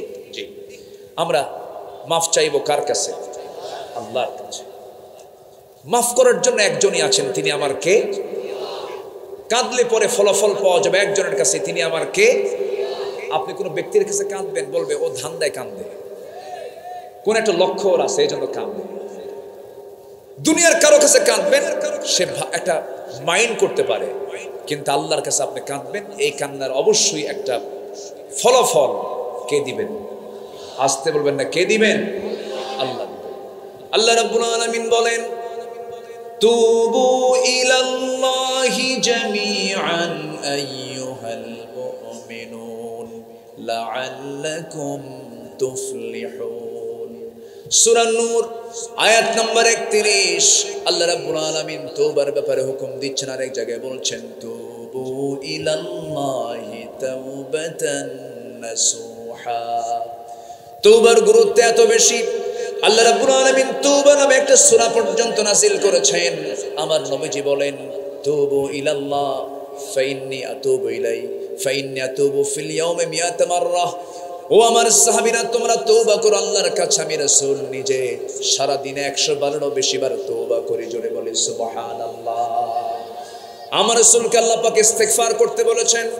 যারা পারেন ঠোঁট মিলিয়ে বলুন, ফাসাব্বিহ বিহামদি রাব্বিকা ওয়াস্তাগফিরহু ইন্নাহু কানা তাওয়াবা। আমরা কার কাছে মাফ চাবো বলেন? আল্লাহর কাছে মাফ চাবো। বান্দা যখন আল্লাহর দিকে 1 হাত আগায়, আল্লাহ তার দিকে 10 হাত আগান। ওমান তাকাররাবা ইলাইয়া শিবরান তাকাররাবতু ইলাইহি যিরাআন ওমান তাকাররাবা ইলাইয়া যিরাআন তাকাররাবতু ইলাইহি বাআন وإذا أقبل إلي يمشي أقبلت إليه وحرفل متفق عليه। যে ব্যক্তি আমার দিকে হেঁটে হেঁটে আসে, আমি তার দিকে দৌড়ায় দৌড়ায় যাই। যে আমার দিকে 1 হাত আগায়, আমি তার দিকে 10 হাত আগাই। জোরে বলি সুবহানাল্লাহ। মাফ করার জন্য কে আছেন? আমি গুনাহ করব, মাফ করবেন কে? আমি তওবা করব, মাফ করবেন কে? আল্লাহ মাফ করে দিবেন। এই জন্য মাফের সবচাইতে বড় উত্তম জায়গা হলো আজান শোনার সঙ্গে সঙ্গে কোথায় যাওয়া? আসতে বলবেন না, কোথায় যাওয়া? মসজিদে যাওয়া। কয় ওয়াক্ত নামাজ? আল্লাহ আমাকে ডাকবেন দিনে, ডাকেন দিনে কয়বার বলেন? 5 বার। একটি স্পেশাল সময়, সেটা কোনটা বলেন? তাহাজ্জুদ। মোট কয়বার হলো? 6 বার হলো। এই 6টার সময় আমরা একটু আল্লাহর ডাকে সাড়া দেব, আল্লাহকে খুশি করার জন্য স্পেশালি সেজদা দিয়ে দেব। আপনার গুনাহ যত বড়ই হোক না কেন, বান্দা যখন ওযু বানায়, ওযুর সঙ্গে সঙ্গে তার অঙ্গ প্রত্যঙ্গের সগীরা গুনাহগুলো মাফ হয়ে যায়। হাত মাফ হয়ে যায়, মুখমণ্ডলের সগীরা গুনাহগুলো মাফ হয়ে যায়। 2 পা যখন ধৌত করে, 2 পায়ের সগীরা গুনাহগুলো মাফ হয়ে যায়। বান্দা যখন নামাজে দাঁড়ায়, আল্লাহ বান্দার সামনে দাঁড়ায়া যান। বান্দা যখন সূরা ফাতিহার আলহামদুলিল্লাহি রাব্বিল আলামিন বলে, আল্লাহ বলেন হামিদানি আবদি। আর রহমানির রহিম যখন বলে, আসনা আলাইয়া আবদি। মালিক ইয়াউমিদ্দিন যখন বলে, আল্লাহ বলেন মাজ্জাদানি আবদি। ইয়্যাকা না'বুদু ওয়া ইয়্যাকা নাস্তাঈন পর্যন্ত যখন বান্দা বলে, হাদা বাইনি ওয়া বাইনা আবদি ইহদিনাস সিরাতাল মুস্তাকিম থেকে শুরু করে ওয়ালাদ-দাল্লিন পর্যন্ত যখন বান্দা বলে, আল্লাহ বলেন বান্দারে এতক্ষণ ধরে তুই আমার কাছে যা যা চাইলি, সমস্ত চাওয়াকে পাওয়া করে তোর তামাম জিন্দেগীর সমস্ত গুনাহগুলোকে মাফ করে দিলাম। আমরা নামাজ পড়ব কয় ওয়াক্ত? আসতে বলো না, কয় ওয়াক্ত বলেন? আমার নেতা হতে হবে বেনামাজি না নামাজি? বেনামাজি না নামাজি? আমরা এই বিষয়টা খেয়াল করব, কারণ ইয়াউমা নাদউ কুল্লা উনাসিম বিইমামিহিম। কিয়ামতের দিন আল্লাহ রাব্বুল আলামিন প্রত্যেক ব্যক্তিকে হাজির করবেন তার নেতা সহ। নেতা যদি বেনামাজি হয়, কর্মী যদি নামাজি হয়, মানান না বেমানান? বলেন, মানান না বেমানান? বেমানান হয়ে যাবে, এমন নেতা আমরা বানাবো না। নাম্বার 4 হলো আল্লাহর সামনে দাঁড়ানোর ভয়। সকল হারামকে আমরা বর্জন করব, আল্লাহর সামনে আমাকে দাঁড়াতে হবে। এই জন্য সকল হারামকে বর্জন করে পবিত্র জীবন গঠন করব। আখিরাতের নাজাত প্রাপ্তির জন্য আমরা এই প্ল্যানে আমরা সামনের দিকে চলব। রাসূলের আদর্শ আমরা এটাই খুঁজে পাই। আল্লাহ রাব্বুল আলামিন সুন্দর করে বলছেন, ওয়া আম্মা মান খাফা মাকামা রাব্বিহি ওয়া নাহান নাফসা আনিল হাওয়া ফাইন্নাল জান্নাতা হিয়াল মাওয়া। জোরে বলুন আল্লাহু আকবার। ভিতরে তাকওয়া আনতে হবে, নিজের ভিতরে আল্লাহর ভয় আনতে হবে। ছোট্ট একটা ঘটনা মনে পড়ে গেল, সাইয়েদনা ওমর ফারুকের কথা। ওমর ফারুককে সবাই চিনেন তো? কয় নাম্বার খলিফা বলেন? বলেন, জোরে বলেন, কয় নাম্বার খলিফা? বহুদিন আগে এক মাহফিলে বলেছিলাম, ওমর ফারুককে চিনেন কে? পাশে থেকে এক ছেলে দাঁড়ায় বলে, হুজুর আমি চিনি। কে? আমাদের বাড়ির দোতলায় ভাড়া থাকে। তো বললাম, তুমি তো 100তে 100 পাইছো, তোমার বুদ্ধি যা উত্তরও তাই। কিন্তু এই ওমর তো সেই ওমর না। এই ওমর হচ্ছেন সেই ওমর যে ওমরের নিকট একজন মুসলিম তার কাছে দুধ হাদিয়া নিয়ে চলে আসছে। দুধ এক গ্লাস দুধ নিয়ে বলতেছে, হুজুর আমিরুল মুমিনিন, আপনার জন্য আমি সুন্দর করে দুধটা ঘন করে, পাবনার কি খাওয়া যায় বলেন তো? পাবনার ঘি না, পায়েস আছে না? পায়েস খুব লোভনীয়, তো এটাকে খুব ঘন করা হয়। 1 মণ দুধে কি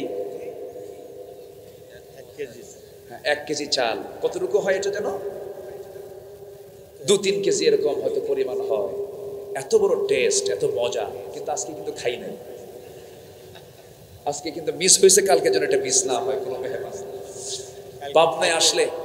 পাবনায় আসলে পায়েস খাওয়া হবে না, এটা তো খুব অপূর্ণতা থেকে যায়।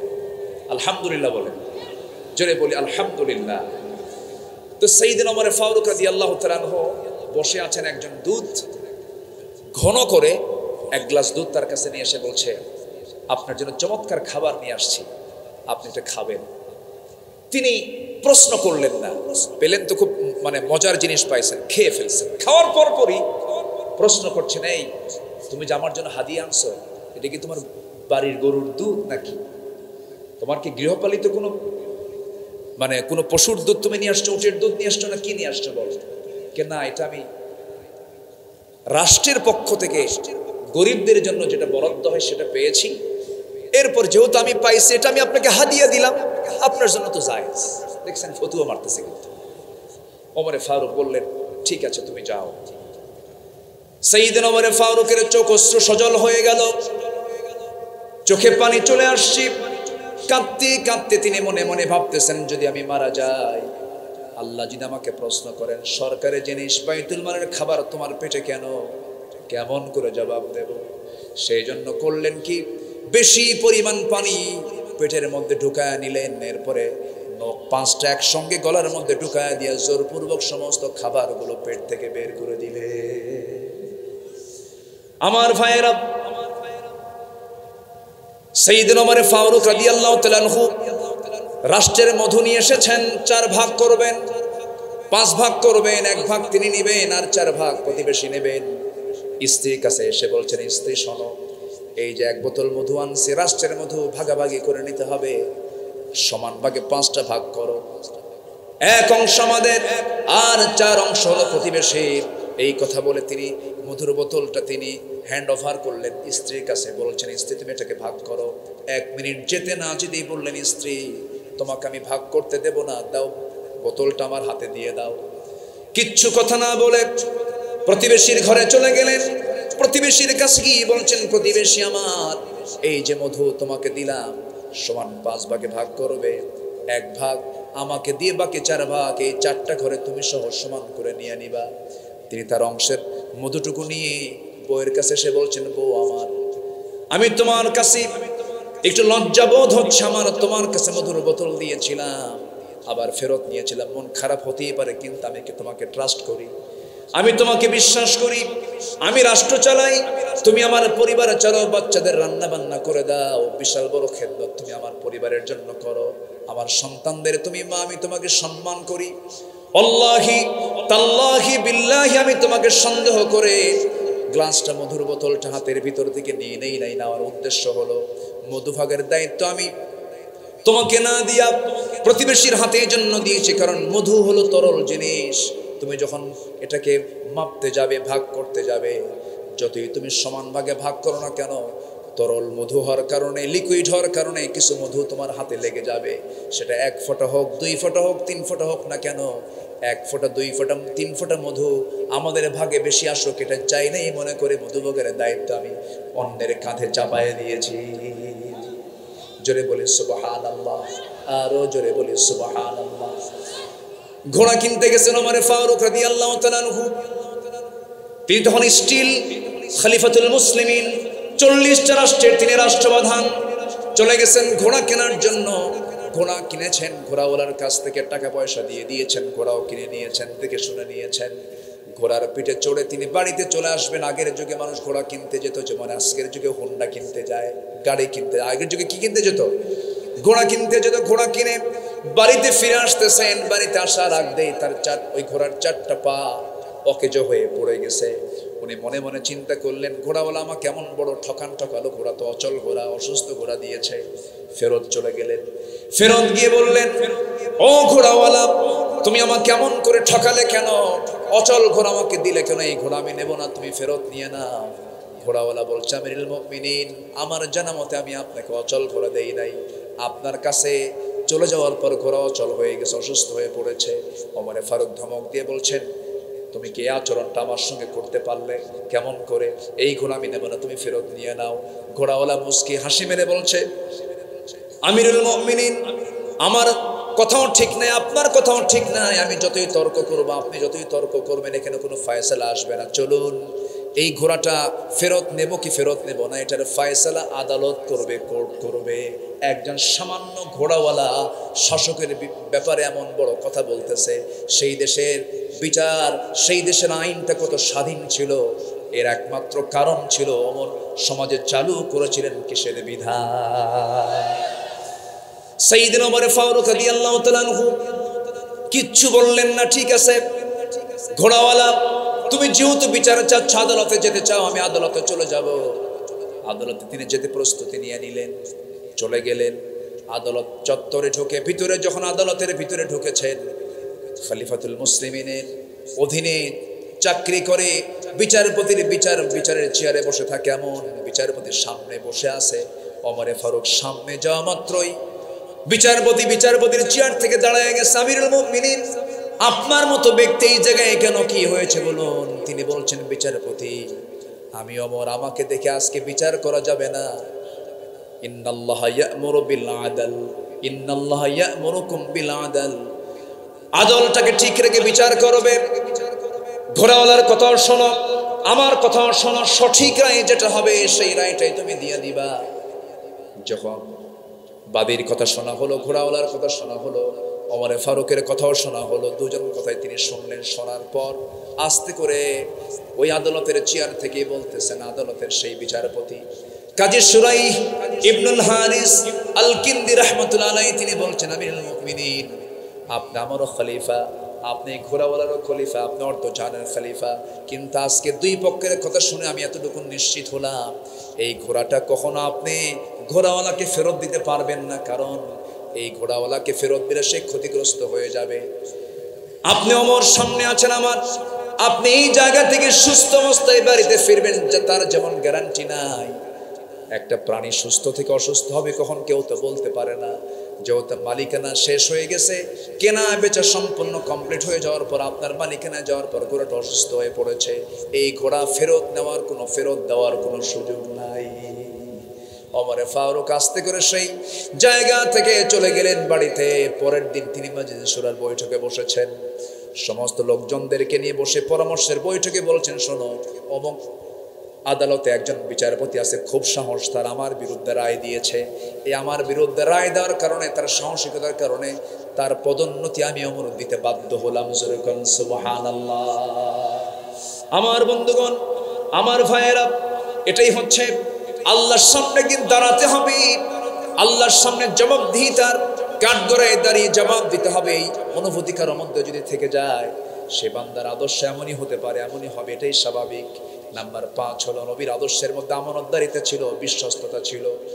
কি আমানতদার তিনি ছিলেন, কি পরিমাণ তার মধ্যে আমানত কাজ করতো, আমানত রক্ষার ব্যাপারে খুব তিনি সজাগ ছিলেন। আল্লাহ রাব্বুল আলামিন সুন্দর করে বলছেন সূরা নিসার 58 নম্বর আয়াতে বলছেন ইন্নাল্লাহা ইয়া'মুরুকুম আন তু'আদ্দুল আমানাতি ইলা আহলিহা ওয়া ইযা হাকামতুম বাইনান নাসি আন তাহকুমু বিল আদল ইন্নাল্লাহা নি'মা ইয়া'iদুকুম বিহি। জোরে বলুন আল্লাহু আকবার। আমার বন্ধুগণ, কি আমানত তিনি শিখিয়েছেন সাহাবে কেরামকে। সাইয়েদনা ওমর ফারুকের কথাই যখন চলে আসলো, আমাদের ব্যাপারে একটি অত্যন্ত গুরুত্বপূর্ণ একটা তথ্য দিচ্ছি।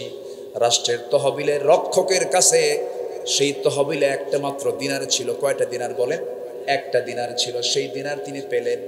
ওমরে ফারুকের ছেলেকে ডাক দিয়ে বললেন, তোমাকে একটা দিনার দেওয়া হলো, এটা রাষ্ট্রের তহবিলে জমা ছিল, পড়েছিল। সেটা নিয়ে তিনি বাড়িতে চলে গেলেন। ওমরে ফারুক দেখলেন তার ছেলের হাতে একটা দিনার। তিনি সেই রক্ষককে ডাক দিয়ে বললেন, তুমি এই জিনিসটা আমার ছেলেকে দিলে কেন? সঙ্গে সঙ্গে তিনি আবার তাকে ফেরত দেওয়ালেন। ফেরত দিয়ে তিনি বললেন, আমি কি কিয়ামতের দিন এই একটা দিনার নিয়ে উম্মতের বিরুদ্ধে অভিযোগের সম্মুখীন হব? এটা আমার প্রয়োজন নাই। একটা দিনারও আমি রাষ্ট্রের তহবিল আবার ফেরত দিয়ে দিলাম। আল্লাহু আকবার বলেন। এই দেশে বহু মন্ত্রী মন্ত্রণালয় চালিয়েছে। আপনার পাবনার একজন গর্বিত মন্ত্রী ছিলেন, শিল্পমন্ত্রী। জানেন তো? জানেন তো? শহীদ আল্লামা কে? মতিউর রহমান নিজামী রাহিমাহুল্লাহ। তার প্রত্যেকটা কথায় মুক্তর দানার মতো, মুক্তের সদৃশ কথা। একটা কথাও তার অতিরিক্ত অপ্রয়োজনীয় কথা আমি তার মুখ থেকে কখনো বের হতে দেখিনি, আমার চোখে পড়েনি। আল্লাহু আকবার। স্বাধীনতার পর থেকে নিয়ে আজ পর্যন্ত যত মন্ত্রণালয় মন্ত্রীরা চালিয়েছেন, সবচাইতে ফ্রেশ মন্ত্রণালয় চালিয়েছেন এই মন্ত্রী। আল্লাহু আকবার বলেন। যখন ওরা দেখলো এই লোকগুলো যদি ক্ষমতার মসনদে চলে যায়, এই দেশ তো দক্ষিণ এশিয়ার শ্রেষ্ঠ দেশে রূপ নেবে, সেদিন থেকে ষড়যন্ত্র শুরু হয়েছে। ষড়যন্ত্রকে রুখে দাঁড়াতে হবে, সামনে ইসলামী নেতৃত্ব গড়ে তুলতে হবে, আদর্শ নেতৃত্ব গড়ে তুলতে হবে। সামনের দিনকে ইসলামের দিন মনে করে আমাদেরকে মাঠে ময়দানে কাজ করতে হবে, দাওয়াতের সম্প্রসারণ ঘটাতে হবে, ঘরে ঘরে কালেমার দাওয়াত দিতে হবে। মুসলমান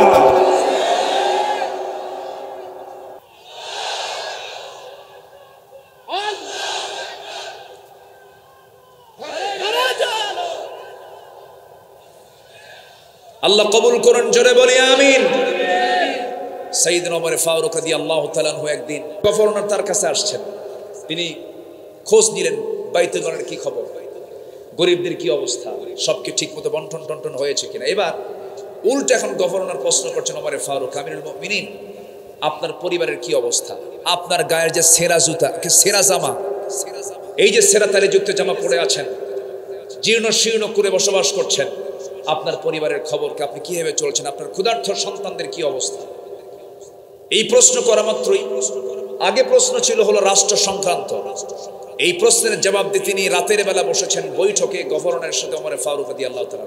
চট করে এই প্রশ্ন যখন করেছেন গভর্নর, যে বাতি জ্বলতেছিল সেই বাতির নিচে বাতি জ্বলে কি দিয়া? তেল দিয়া। আর তেলটা থাকে হচ্ছে, তেলের ভিতরেই থাকে কি, ওটা কি বলে এলাকা? পোলতা, মানে একটা, আচ্ছা পোলতা বলে, স্থানীয় ভাষা কি বলে? সোলতা, পোলতা, যাই হোক যেটাই হোক, খাবুলাইতে মাহালুকে। এটা 2013 সালে আমাকে মুহতারাম শিখিয়েছিলেন। আপনাদের ভাষার মধ্যে একটা আলাদা স্বতন্ত্র দিক আছে, বলি আলহামদুলিল্লাহ।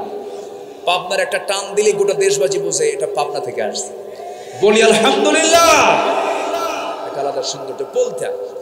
যখন তিনি প্রশ্নের সম্মুখীন হলেন তার পরিবার কেন্দ্রিক যেই লণ্ঠনে যে বাতিতে আগুন জ্বলছিল, তার নিচের পোলতাটা তিনি চেপে ধরলেন, নিভে গেল বাতি। গভর্নর আশ্চর্য হয়ে বললেন, বাতি নিভায়া দিলেন কেন? সাইয়েদনা ওমর ফারুক বলছেন, ও আমার গভর্নর, এতক্ষণ ধরে তুমি রাষ্ট্রের প্রশ্ন করছিলে, আমি রাষ্ট্রের প্রশ্ন করছিলাম, জবাব আমরা দিচ্ছিলাম। হঠাৎ করে যখন ব্যক্তি জীবনের প্রশ্ন করেছো, পারিবারিক জীবনের প্রশ্ন করেছো, এই সময় রাষ্ট্রের তেল জ্বলবে, আমার ব্যক্তিগত প্রশ্নের জবাব আমি তোমাকে দেব। রাষ্ট্রের তেল খরচ করে ব্যক্তিগত প্রশ্নের জবাব আমি দিতে পারবো না, এই জন্য বাতি নিভাইয়া দিলাম। আল্লাহু আকবার বলবেন না?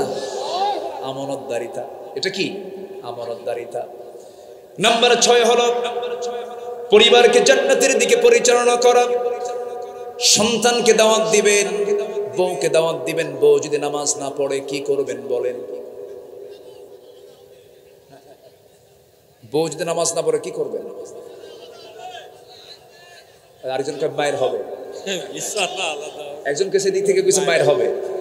এই শোনেন, যে কইছে এটা ও বিয়ে করে না,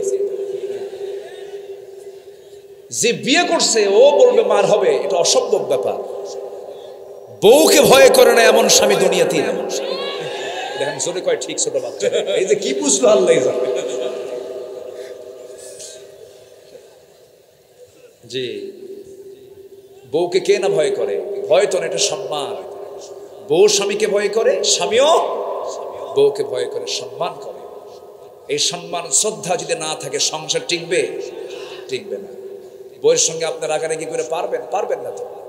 বাচ্চার বয়স যদি 1.5 বছর হয়, 1 বছর হয়, ওই সময় যদি আপনি একটু গন্ডগোল করেন, মারামারি করতে যান, শুধু যদি বলে এই যে বাচ্চা কোলে নাও চলে গেলাম, বাচ্চার বয়সে 1 বছর নিয়ে আপনি করবেন কি বলেন? ওই বাচ্চাকে যদি আপনাকে একদিন দায়িত্ব দেওয়া হয়, কয় আসার যে খাবে আল্লাহ জানে। উপায় তো নাই, কোনো উপায় নাই। এই জন্য রাসূল স্ত্রীদের সঙ্গে খুব মিলেমিশে কথা বলেছেন, কখনো কাউকে ধমক দিয়ে কথা বলেছেন এমন কোনো রেকর্ডই নাই মুহাম্মদ সাল্লাল্লাহু আলাইহি ওয়াসাল্লামের জীবনে। কি জান্নাতি পরিবার ছিল তার, আল্লাহু আকবার। মেয়েদেরকে আদর করতেন, মেয়েদেরকে স্নেহ করতেন, পরিবারকে আগলে রাখতেন, প্রচুর সময় দিতেন, নাতিপুতিকে টানতেন। মেয়েকে বিয়ে দিয়েছেন বলে হেরে যান নাই, হেরে ফেলেন নাই, মেয়েদের বিয়ে দিয়ে কাছে টানতেন। 3 দিন পার হতে দিতেন না, ফাতিমার বাড়ি থেকে রাসূল বসে থাকতেন। জোরে বলি সুবহানাল্লাহ। দাওয়াত দিতেন সবচেয়ে বেশি আমার রাসূল, বাইরে না ভিতরে? বউদেরকে কাছে টানতেন, সন্তানদের কাছে টানতেন। কারণ আল্লাহ রাব্বুল আলামিন বলেন, ইয়া আইয়ুহাল্লাযীনা আমানু কু আনফুসাকুম ওয়া আহলিকুম নারা ওয়াকুদুহা আন-নাস ওয়াল হিজারা। হাদিসে এসেছে আমার রাসূল রমজান মাসে সারা রাত জেগে থাকতেন, নিজে এবং পরিবারকে সাথে করে নিয়ে। كان رسول الله صلى الله عليه وسلم إذا دخل العشر أحيا الليل وأيقظ أهله وجد وشد المئزر। আমার নবীজি শেষ দশকে রমজান যখন পেতেন, শুধু নিজে না পরিবারকে টেনে আনতেন এবং খুব চেষ্টা করতেন কোমরে গামছা বেঁধে তিনি নেমে পড়তেন পরিবারকে সাথে নিয়ে। কার কাছে কান্না করতে? আল্লাহর কাছে কান্না করতে। নাম্বার 7 হলো বান্দার হক। ফাইন্না দিমাআকুম ওয়া আমওয়ালাকুম ওয়া আ'রাদাকুম বাইনাকুম হারামুন কাহুরমাতি ইয়াউমিকুম হাদা ফি বালাদিকুম। নিশ্চয় তোমাদের রক্ত, তোমাদের সম্পদ, তোমাদের সম্ভ্রম পরস্পরের জন্য হারাম তিনি করে দিয়েছেন কে? গীবত করলে বান্দার হক নষ্ট হয় না? অনেক নামাজি গীবতকারী আছে না নাই বলেন? ফেসবুকেও গীবত করে, আছে না নাই? একজনের সঙ্গে একটু কথা একটু এলোমেলো হয়েছে, ফেসবুকে দিয়ে দিল। তোমার এরকম করা যাবে না। হালকা এইরকম মানসিকতা নিয়ে ঈমান টিকে রাখা সম্ভব নয়। বর্তমান যুগে গীবতের প্রচার বেশি, অপরের সম্মান নিয়ে সিনেমিনে খেলা হয়, হিংসা করা হয়।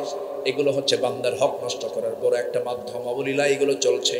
রাসূল কড়া হুঁশিয়ারি দিচ্ছেন, এই সমস্ত কাজ ঈমানদার কখনো করতে পারে না। আল্লামা ইকবাল আফসোস করে বলছেন, तुम हो अफ्स में ग़ज़बनक ओ अफ्स में रहीम, तुम खता करो खता भी वहाँ पोशो करीम। তারা ছিলেন দয়ার আকর, তোমরা সবই হিংস্রকাজী। তারা ছিলেন ক্ষমাশীল, আর তোমরা চলো দোষটি খুঁজি। আমরা সংকীর্ণ হব না উদার হব? সংকীর্ণ হব না উদার হব? নাম্বার 8 হলো পার্থিব জীবনের উপরে আখিরাতকে প্রাধান্য দেওয়া, কারণ এই দুনিয়া তো শেষ হয়ে যাবে, দুনিয়া ফুরে যাবে, কিন্তু যেটা কোনোদিন ফুরবে না সেটা হলো আখিরাত। আখিরাতের শুরু হবে কিন্তু শেষ হবে না। দুনিয়ার শুরু আছে, যার শেষও আছে, কিন্তু আখিরাত যেদিন শুরু হবে সেদিন থেকে কোনোদিন আখিরাত আর কোনোদিন ফুরাবে না। ইয়ামালু আন্নামাল হায়াতুদ দুনিয়া লাইবুন ওয়া লাহবুন ওয়া যিনাতুন ওয়া তাফাখুরুম বাইনাকুম ওয়া তাকাথুরুম ফিল আমওয়ালি ওয়াল আওলাদ كمثل غيث أعجب الكفار نباته ثم يهيج فتراه مصفرا ثم يكون حطاما وفي الآخرة عذاب شديد ومغفرة من الله ورضوان وما الحياة الدنيا إلا متاع الغرور জোরে বলুন আল্লাহু আকবার। দুনিয়ার জীবনটা হলো ধোকার সামগ্রী ছাড়া কিছুই নয়। এই দুনিয়া ছেড়ে আমিও চলে যাব, আপনিও চলে যাবেন। এই জন্য আখিরাতকে আমরা প্রাধান্য দিয়ে চলবো। রাসূল মদিনার রাস্তা দিয়ে চলছিলেন, হঠাৎ করে দেখেন একটা মরা ছাগল। কি ছাগল? মরা ছাগল। কানটা ধরলেন, কানটাও কাটা। রাসূল বললেন, সাহাবীরা, এই মরা ছাগলকেও টাকা দিয়ে কিনবা নাকি? না, জীবিত তো কিনতাম না, কারণ ত্রুটিপূর্ণ কান কাটা ছাগল। রাসূল বলেছেন, আমার আল্লাহর কাছে এই দুনিয়ার মূল্য এই মরা ছাগলের চাইতেও কম। এই দুনিয়া ছেড়ে আমিও যাব, আপনিও যাবেন, সব আল্লাহর কাছে ফেরত যাব আমরা। এই জন্য আমরা দুনিয়াটাকে আখিরাতের জন্য সাজায় নেব, সুন্দর করে ইসলাম দিয়ে সাজায় নেব। আল্লামা ইকবাল বলছেন, হর কোই মস্ত নয়ে জৌকে তনসানি হ্যায়, তুম মুসলমান হো ये अंदाज़े मुसलमानी है। প্রত্যেক তোমাদের আজি বিলাস মদে মাতোয়ারা, তোমরা কি হে মুসলমান, আর একই মুসলমানের ধারা নাকি? কবি আফসোস, আল্লামা ইকবাল আফসোস করে কথাগুলো বলছেন। আমরা আখিরাতকে সাজাবো সুন্দর করে, দুনিয়ায় আখিরাতের আমল দিয়া। জোরে বলি ইনশাআল্লাহ, আরো জোরে বলি ইনশাআল্লাহ। নাম্বার 9, 10 শর্ট করে বলছি, একটু মনোযোগ দিয়ে শুনুন। নাম্বার 9 এবং 10কে এক জায়গায় বলছি। জীবনের সকল কিছুর ঊর্ধ্বে আল্লাহ এবং রাসূলকে প্রিয় হিসেবে গ্রহণ করা। নাম্বার 10 হলো জিহাদ ফি সাবিলিল্লাহ। একটা আয়াত বলে আমি শেষের দিকে আস্তে আস্তে যাচ্ছি। আল্লাহ রাব্বুল আলামিন সূরা তওবার 24 নম্বর আয়াতে সুন্দর করে বলছেন, কুল ইন কানা আবাউকুম ওয়া আবনাউকুম ওয়া ইখওয়ানুকুম ওয়া আজওয়াজুকুম وعشيرتكم وأموال اقترفتموها وتجارة تخشون كسادها ومساكن ترضونها أحب إليكم من الله ورسوله وجهاد في سبيله فتربصوا حتى يأتي الله بأمره والله لا يهدي القوم الفاسقين। জোরে বলুন আল্লাহু আকবার। 8টা জিনিসের চাইতে রাসূলকে বেশি প্রিয় মনে করতে হবে, জিহাদকে বেশি মহব্বত করতে হবে, জিহাদকে বেশি প্রাধান্য দিতে হবে। নাম্বার 1 পিতা, নাম্বার 2 সন্তান, নাম্বার 3 স্ত্রী, নাম্বার 4 হলো গোত্র, নাম্বার 5 হলো সম্পদ অর্জন করেছো, ব্যবসায় লাগিয়েছো, এরপরে তোমাদের বাসস্থান, এরপরে আল্লাহ রাব্বুল আলামিন বলছেন এই সমস্ত জিনিসের চাইতে সবচেয়ে বেশি প্রিয় হতে হবে 1 নাম্বার, তিনি কে? জোরে বলেন, তিনি কে? আল্লাহকে বেশি মহব্বত করতে হবে, রাসূলকে বেশি মহব্বত করতে হবে। আমার নবীজির জীবদ্দশায় আমার নবীজি হাবিব বিন যায়েদ রাদিয়াল্লাহু আনহুকে মুসাইলামাতুল কাজ্জাবের কাছে পাঠালেন, চিঠি দিলেন, চিঠির মাধ্যমে চিঠি হাতে দিয়ে তাকে পাঠায়া দিলেন। মিথ্যা নবীর এই দাবিদার মুসাইলামাতুল কাজ্জাব সম্মান তো করলই না, তাকে গ্রেফতার করলো। গ্রেফতার করে উল্টা তাকে বলে ফেললো, চাপ দিল, আমি শেষ নবী, আমাকে তোর মানতে হবে। হাবিব বিন যায়েদ তিনি বললেন, জীবন দেব, ঈমান দেব না। আল্লাহু আকবার বলেন, আল্লাহু আকবার বলেন। শেষ পর্যন্ত তাকে বাধা হলো, 2 হাত পা বেঁধে হাত কাটা হলো, পা কাটা হলো, টুকরো টুকরো করে দুনিয়া থেকে বিদায় করা হলো। হাবিব বিন যায়েদ বললেন, শহীদ হতে প্রস্তুত আছি, নবীজির নবুয়তকে অস্বীকার করার ক্ষমতা আমার নাই। আল্লাহু আকবার। এই হচ্ছে রাসূলের প্রতি মহব্বত এবং ভালোবাসা। আসুন আমরা এই 10টি পয়েন্টের আলোকে আমরা আমাদের জীবনকে সুন্দর করে ঢেলে সাজাবো, নবীর আদর্শে আমরা উজ্জীবিত হব। এই হোক আমাদের প্রত্যয়, এই হোক আমাদের সিদ্ধান্ত। আল্লাহ রাব্বুল আলামিন আমাদের সবাইকে কবুল করুন, জোরে বলি আমিন। আমি অনেক কষ্ট দিয়েছি, তাই না? কষ্ট পেয়েছেন মনে হয়।